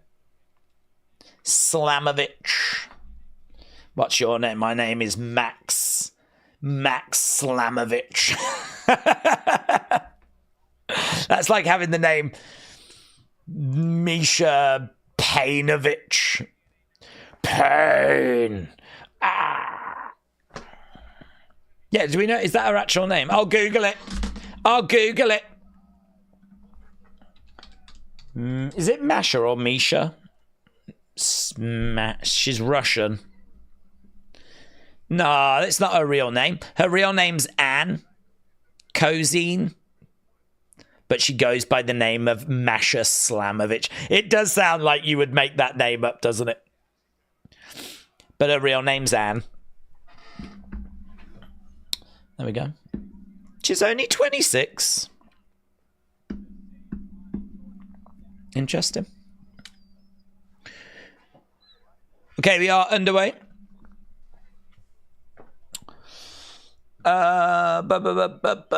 We've got Fraxiom to come, said Darren. This is officially the longest NXT episode I can remember. NXT TNA crossover, yes. Well, it's good to see that it's still going. I don't think we've seen anyone from TNA in a hot minute.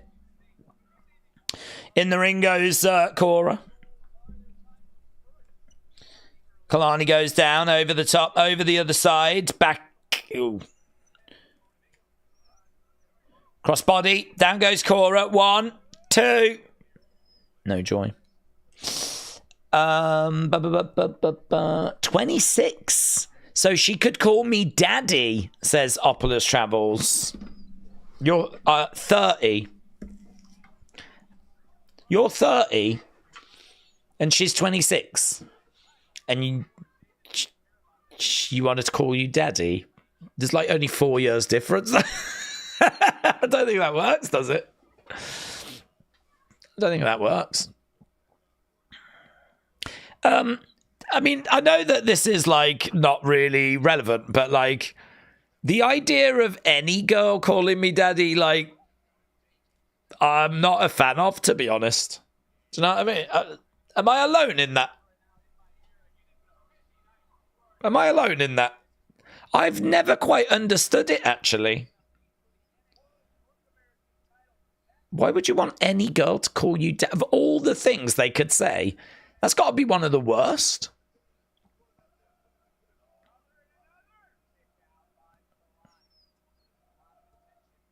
Opulus Travel, shout out to you. Shout out to you. Listen, whatever kinks you've got, mate. Whatever kinks you've got. So be it. Against the ropes goes Cora. Oh. Too many title belts. Daze, Masha's too old for you. She's 26. That's a good point, actually. That is a good point. She's 26. That's young for a wrestler, but that's too old for me on a personal level. Defcon Prime said TNA has been around longer than ECW and WCW combined. A fun TNA fact. Defcon with the TNA fact. It's even weirder if you call a woman mommy, said Kader. That is true. That's not. I don't do that either. That is true. Yeah, call them mommies and daddies and. I mean, it's all right if you call a woman mommy if you've got a kid. And listen, I'm sure there's a lot of you out there saying it's all right anyway. I'm just saying. I don't know. Live your lives, you know. Right now we've got Kalani and Cora, middle of the ring. We've got about 37 minutes to go. But Lethal Trini Barbie said, I called my dad daddy, so...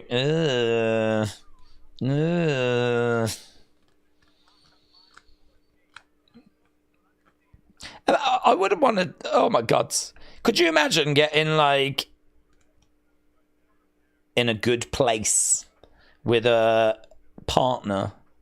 And even... Why would you even want to run the risk of thinking of either of your parents at that point? Oh, my God. Oh, my God. Imagine calling a woman sister, said Draco. Well, I don't have a sister. If I did have a sister, it would freak me out. But I don't have a sister.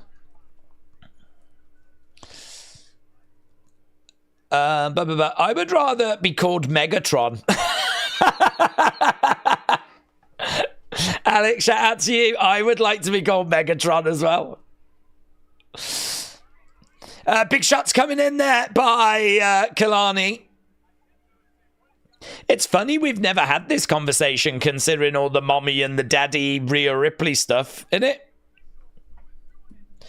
I wonder if in years to come we'll look back on that, like in 10 years, 20 years, we'll look back on all that mommy stuff and we'll be like, oh, cringe. Wow, Cora puts Kalani away. Cora puts Kalani away. Okay, let's go. Match score. Metal Mama said, people call me mommy all the time. Really? You've got a few lovers, have you? Can I just say, Metal Mama, respect to you. Coming onto the internet and sharing that news that a lot of people call you mommy all the time. That's brave. That is brave. That is very brave. But we should embrace who we are in all fairness. So, listen, I'm all for open marriages. Okay, we got Eddie Thorpe. I got some stuff to say, but I'm going to take my time. Eddie Thorpe's very happy.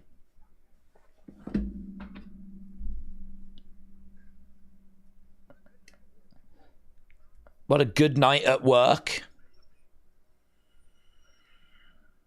So Eddie Thorpe on Instagram.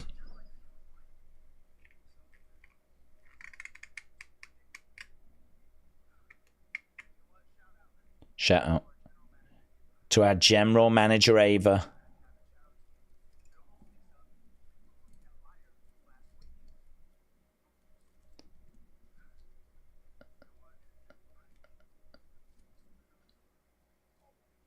All will be well soon enough. Metal Mama said, I am not. Don't give him any ideas. Oh, what, your husband's? Don't give your husband ideas about welcoming more people in. I'm very confused. I don't know what's happening in your world. All I know is there's a lot of random men that are calling you mommy, and you seem very thrilled about it.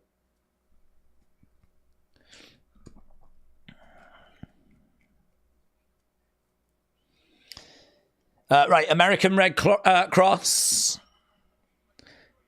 I can't believe it's still going, honestly. Can't NXT teach Eddie how to use a phone, said Mr. B.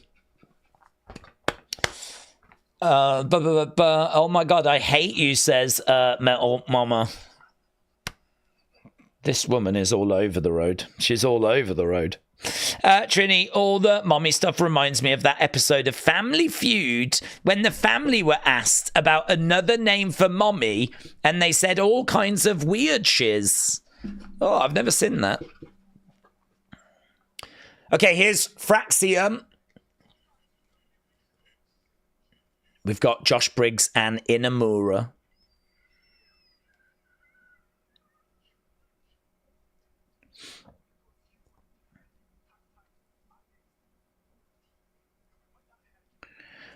We might not have had your attention, but we've got it now. We got next. Here's OTM. Here's OTM.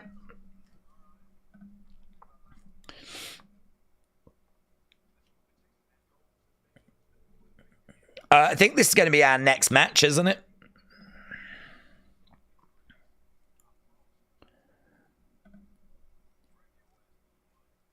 We'll drag you through the mud.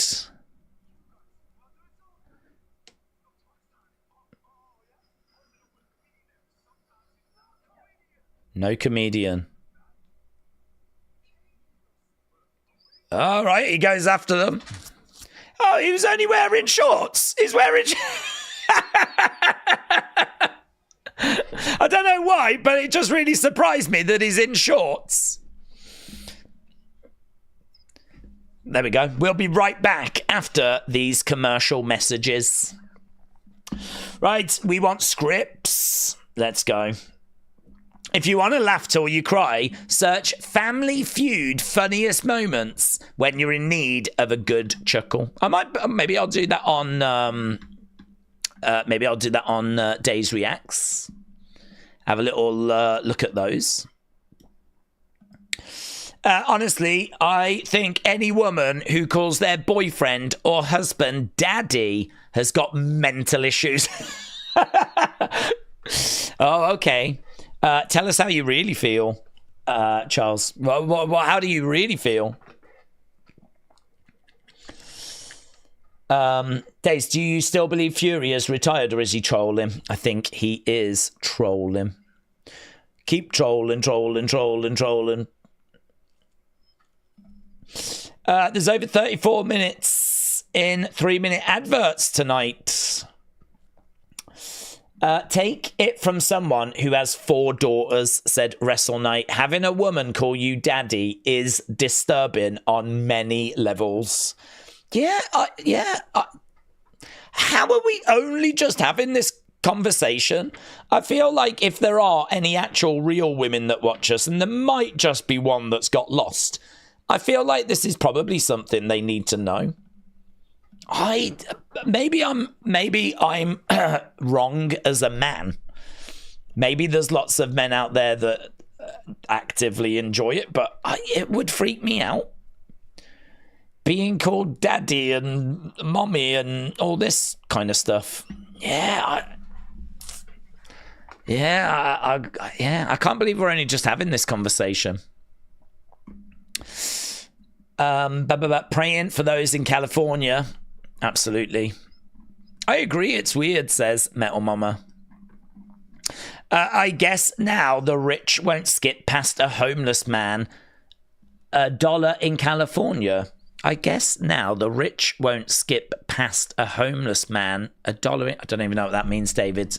David, I don't know what you mean. Explain yourself. Looking forward to this Friday, says David. It's like Playboy bunnies. I feel like we started calling guys daddies. I think a bunny's okay. I'm all right with thinking about a rabbit. Do you know what I mean? That's all right.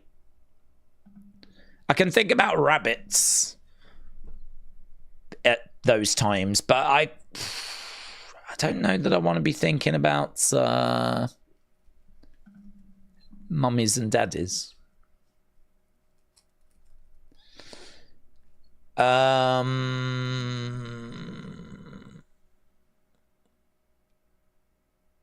The coach. This is what the coach has had to say. Corey is upset from being bumped from the main roster. It happened to JR 5 times. It's happened to Cole multiple times. It happened to me multiple times. He is right. He is really good at his job. But playing in the sandbox a little bit better might not hurt next time. Embrace whatever role you have and understand you're lucky to have it. There are only 3 or 5 jobs at the highest level. And who knows, maybe they asked him to be part of a 3-man booth. We know he doesn't like that. Sorry, had to. Last line is just a joke. The rest is just wrestling business. It happens. I don't know what he means by that 3-man booth thing. So, Coach, I can understand not having much sympathy because he's obviously been through it in the past. Okay, need to figure out my next move, said Trick Williams. Our next move is going to be going to the main events. Let's go. I think he thinks it's all rich people, but it's not all rich people. There are middle classes as well, said Suzanne. It only happens in my home for our young children to copy. Now that they are all talking, we're stopping, says Kendall. Daze, I heard Tommy calls you daddy all the time, said Asib. Yeah, that's because I am. That's because I am his daddy. Yeah. That is right. In that regard, is correct. Right, OTM. and Fraxiom. This is for the title, and this match should absolutely bang, mates. Okay, let's get the result for Kalani versus Cora. I think so far tonight, every match has just been goods. Not even high good at times, so in-ring has been a little disappointing tonight, shall we say. Good 98 for Kalani versus Cora. Here's Fraxiom. Let's get a poll up and see who you think's gonna win. Who wins? Fraxiom or OTM? Titles on the line. Mike Rome. Daze, I might go to Illinois Civic Center to see Southland Championship Wrestling, said Carmen Live 2. Carmen Live 2, shout out to you. ARW Pro for life. NXT has just been good for a while, sadly, said Darren. Dad Stuff said, is it contradictory that I find the daddy thing weird, but it is also my screen name? No, I don't think so. You're Dad Stuff, aren't you? You're not Daddy McLovin.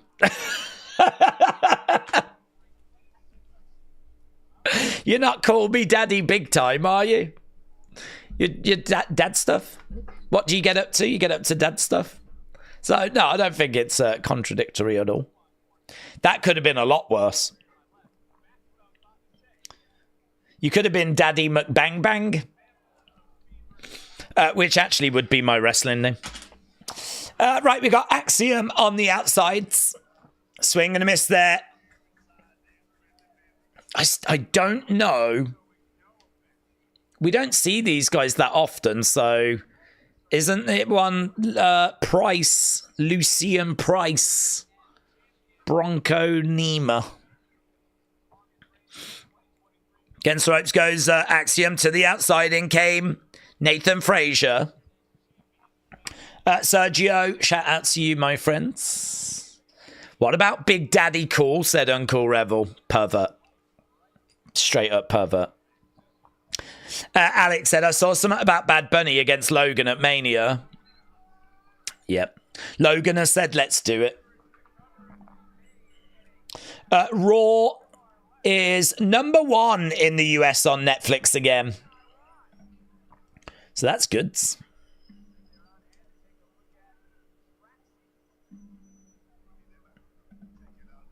Okay, right now we got Nathan Frazer grabbing a hold of his face.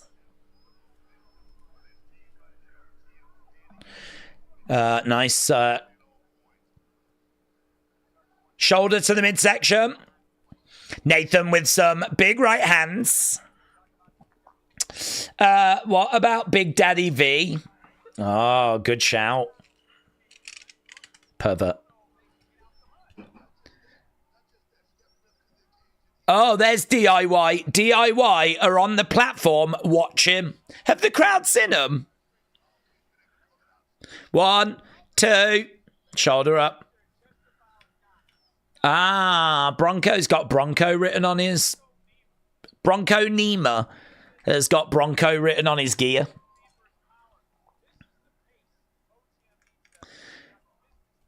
On his feet. Nice. Kick coming in there by Nathan. Again, shots coming in. Oh, DDT there by Nathan. Kick to the midsection. Oh, to the outside. There is Tommaso. Kick coming in there by Axiom. Price hurls Axiom down. Oh, big clothesline. Yeah, man. OTM are good. Oh, has he spotted DIY? Look at that. Oh, my God. That's a hell of a clothesline. Speaking of ARW Pro, I went to the Maria Reina Center to see ARW Pro. If it turns out you have never been to a single ARW Pro show in your life, Carmen Live 2, there will be a riot in this community with the amount of talk that you've spoke about them. Imagine if it turns out you've been lying this whole time and you've never ever been.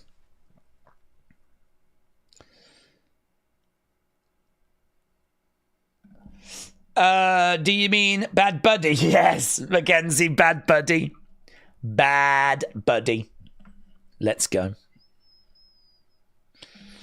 I don't know what this is. So Paul Heyman revealed that for the Solo Sikoa acknowledgement ceremony, he didn't sleep properly for several days. He didn't shave for several days. He didn't wash his hair for several days. And he ate a load of rubbish for the whole week. This is just a normal week for some people. Very good. Right, so far, the debut episode of Raw on Netflix has had 5.9 million views to date. It's a top 10 show in 26 countries. It's been viewed for 17.7 million hours. I don't know how that compares to normal. Wasn't it at 4.9 million last week anyway, so it's had an extra million views. But how does that compare to a normal episode? It's interesting. You go, oh, that's interesting.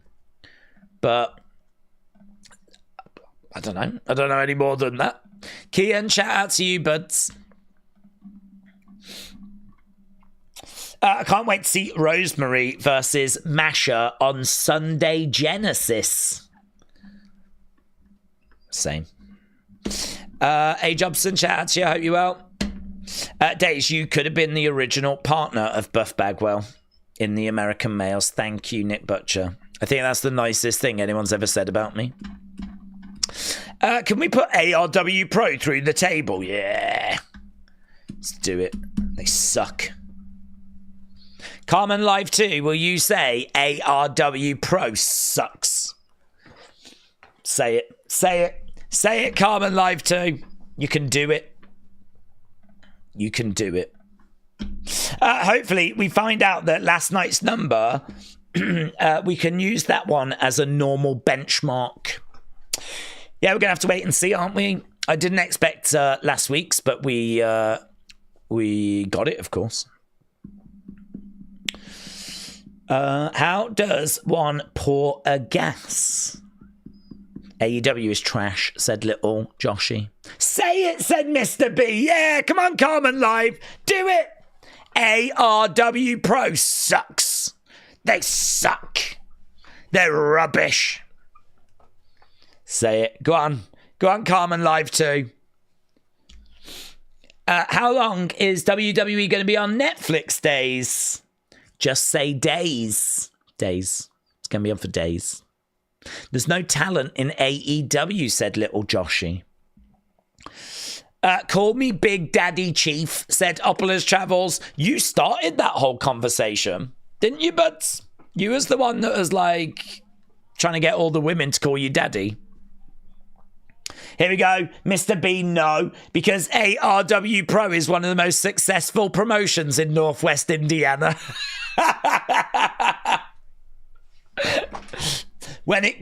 You shut up. All of you shut up. Because when it comes to Northwest Indiana, no one is as successful as ARW Pro. They have got that area on lockdown. Show some respect. Carmen Live, I would like to apologize on behalf of this community that just did not appreciate how successful that promotion is in the Northwest Indiana region. We're talking counties like Jasper, Lake, LaPorte, Newton, Porter. Yeah? These aren't just throwaway places, you know.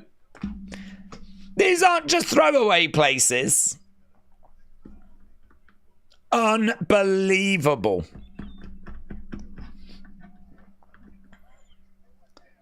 Jasper, 32,000. in 2020. Lake County, 498,000 people. Yeah? Newton, 13,000. You can nearly fill an arena with that. Pulaski, 12,500. These are numbers that AEW dream of. And this is the population of these places. In total, there are 866,965 people living in the Northwest Indiana region. And all of them only believe in one promotion. And it's not WWE. It's ARW Pro. The kings and queens. The mommies and the daddies. Of the wrestling world in that area. Carmen Live said ARW Pro is not rubbish. It is one of the most successful in Northwest India. We heard you, my friend. We heard you. It can't be done, kids. It can't be done. Carmen Live will not turn on ARW Pro. Kick coming in there by Axiom. Going up top. Big missile drop kick. We've still got 14 minutes to go, you know. 14 minutes. 1, 2. Kick out. I'm from LaPorte County, said Dad Stuff. Well, you know then, Dad Stuff. You know, don't you? I should imagine every day at the dinner table you're talking about ARW Pro. Lucian Price. Now we got Nathan Frazer jumping onto Bronco. Lucian Price battling to stay in this. Crowd are chanting OTM, you know. Signed in the crowd said Fraxiom is fine. Roxanne is going to be the main, said Wrestling Overtime. Nathan Frazer slammed on to Axiom. OTM chance, yeah. OTM. NXT. Does everyone know that Nathan Grazer is dating Thea Hale, says Darren. I love Nathan Grazer. That would be the name of my sheep. Oh, kick coming in there by Axiom. Duck underneath, over the other side. Big chop there by Price, who goes against the ropes. Oh, he went to stomp down. Grabs Axiom. Grabs Nathan. Oh, mate. Uranagi on top of Axiom. My God, Nathan Frazer just Uranagi'd. Here we go. We've got Bronco in. Big boot there by Price. Going for the cover. OTM 2. Another kick out by Nathan Frazer. Frazer. Wrestle with Andy. It's our time. It's our time. Frazer. Niles. Daphne. Yes. Eddie. The dog is no longer with us. There's all them sweets. The sweets are a goner. I didn't want that water anyway, said Vic Joseph. Daze, I don't live there anymore, but I was born there. Lots of gentleman clubs up there.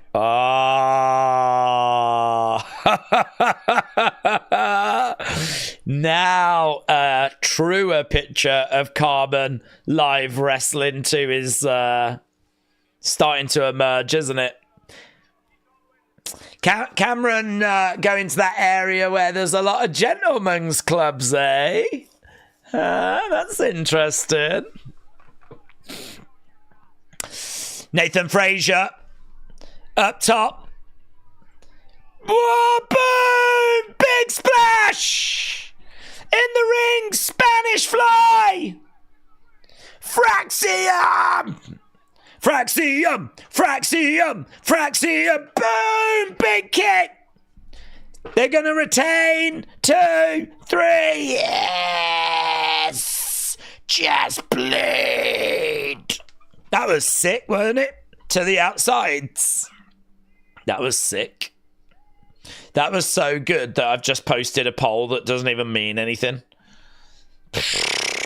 That's how good that was. There we go. No votes as well. No votes. Roxanne has got a top on that says Star Girl. She's a star girl waiting in the sky. Who's this? Who's pulling up? Someone's stepping out.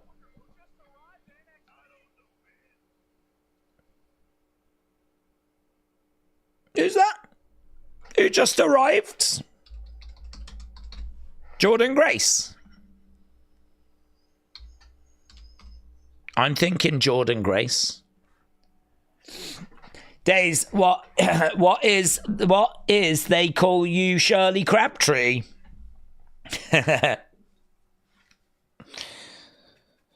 That's the only daddy that's acceptable. Big Daddy. It's Corey Graves. Oh my God, Corey Graves has arrived and he's going to challenge Roxanne Perez.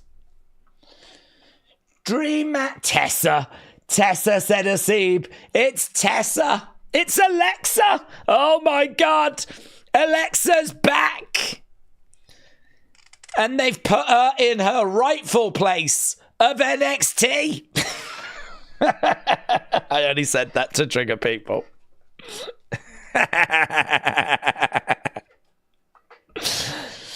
AJ Lee. AJ Lee. AJ Lee. It's probably Jordan Grace. It's Triple H. Does Daze drink alcohol? It's all I drink. It's Becky. That would be an easy dub for Graves. It's AJ Lee. Please, God, let it be Ronda Rousey. Let it be Ronda Rousey. It's Metal Mama. She's going to go up to Roxanne Perez and say, call me mommy.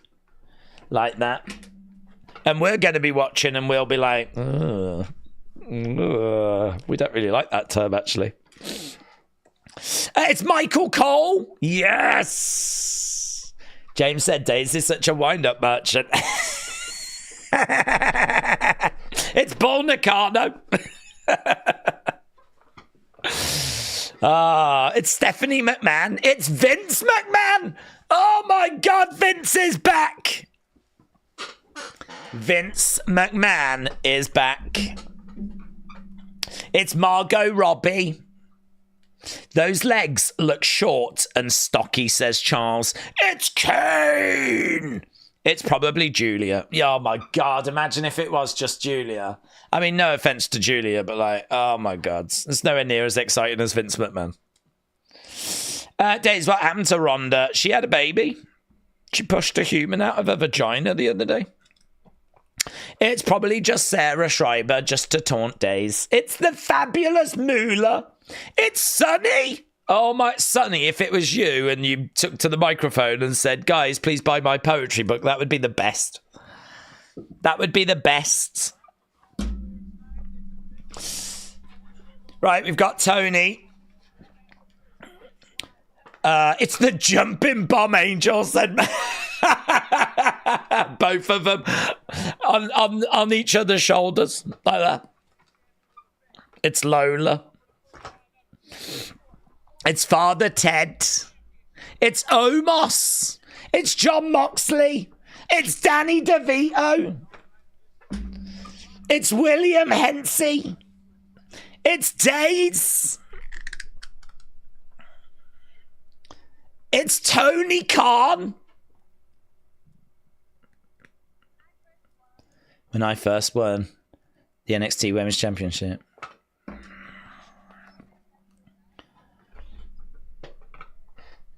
No one thought I would hold it for 200 and something days.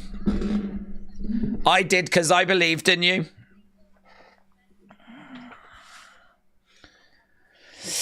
This is a face promo right now. All I wanted to do was make women's wrestling. Does she mean women's wrestling? Women's wrestling. Women's division. Woman. A woman's division.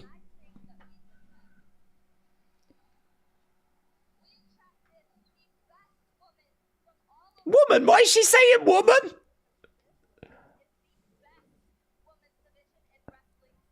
Women's. Woman's not woman. We don't say this is the best man division. I love man wrestling. Man wrestling is the best. This is... honestly. We have the best man wrestlers in all the world.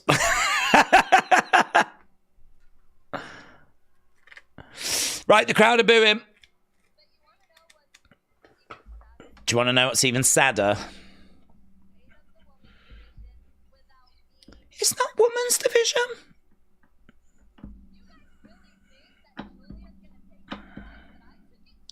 Do you really think Julia's going to take it to the heights? Miami Connection is the greatest movie ever, says Defcon Prime. Thank you, my friend. That's breaking news from Defcon.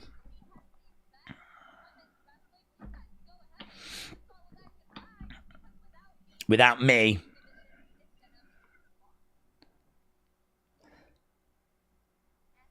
NXT.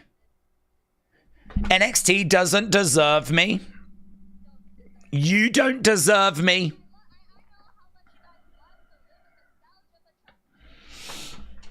It won't be the same. Ooh. So, we've got Bailey. Oh my God. Bailey is coming out. So it was Bailey that had arrived. Oh my God, are we going to do Bailey against Roxanne? Are we going to do Bailey against Roxanne? Oh my God. The role model has arrived. Bailey, Bailey, Bailey, Bailey. So Roxanne was just saying about how we don't deserve her. Ding dong. Bailey in NXT. That's a great surprise. Welcome back is the chant. Welcome back. Welcome back.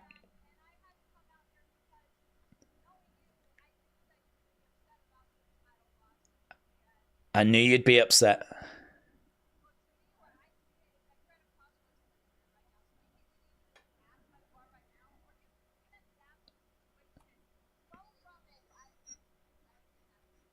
I didn't ask for your advice. Oh my God.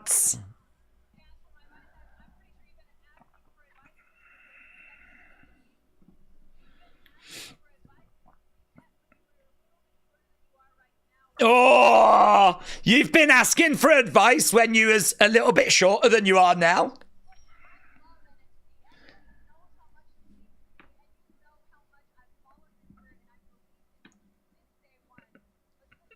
Sister, the division will be fine.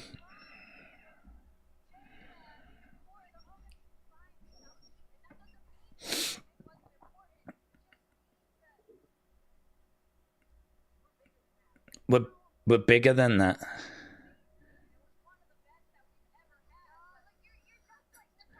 You're just like Natalia. You're just like CM Punk.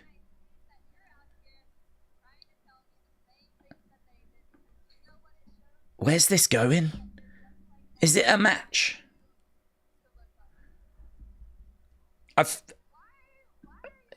Why are you here? Yeah, why are you here, actually? You set records, but I broke them.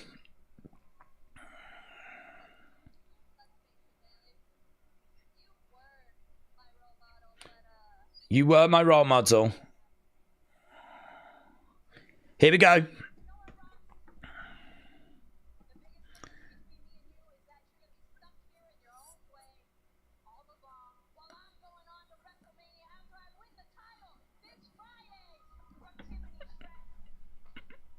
Oh, wow! Roxanne hits Bayley! Bayley with a takedown! We've got a brawl! We've got a brawl! The show comes to an end as Bayley and Roxanne get into it. Oh, mates. If we get Roxanne against Bayley and it feels like it's going that way, that is going to bang. That is going to be so much fun. Do you know, I saw the little thing in the corner and I was like, whatever they're going to do, they need to get to it. And then boom, they did. And it was sick. Really good. Really good. I think we needed that ending as well to NXT because I think the show had been all right. And I think the main event match had been pretty good. But it just needed that little wow factor. It needed that little OMG moment. It needed that little something. And, oh yeah, I can't see Bayley walking away from being taken down and getting into a brawl. I mean, it feels like there'll be, and I don't know that you do that on a throwaway show. Aren't they in Atlanta in a few weeks' time? Imagine if we get Bayley versus Roxanne on that show. Proper, give it time, proper match, no outside interference nonsense. Proper, go for it. I'd love that to be like Stand and Deliver, you know? A match somewhere like that. Give it time and that thing would bang. We didn't get it. It cut off before then. Oh! Oh, it's still going. It's still... Oh, my God, this is sick. This is so good. Rose plants.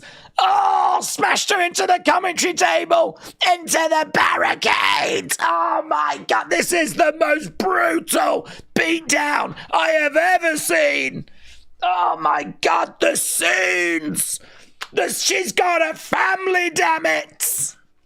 Look, she's standing over her. Roxanne saying to Bayley, call me mommy.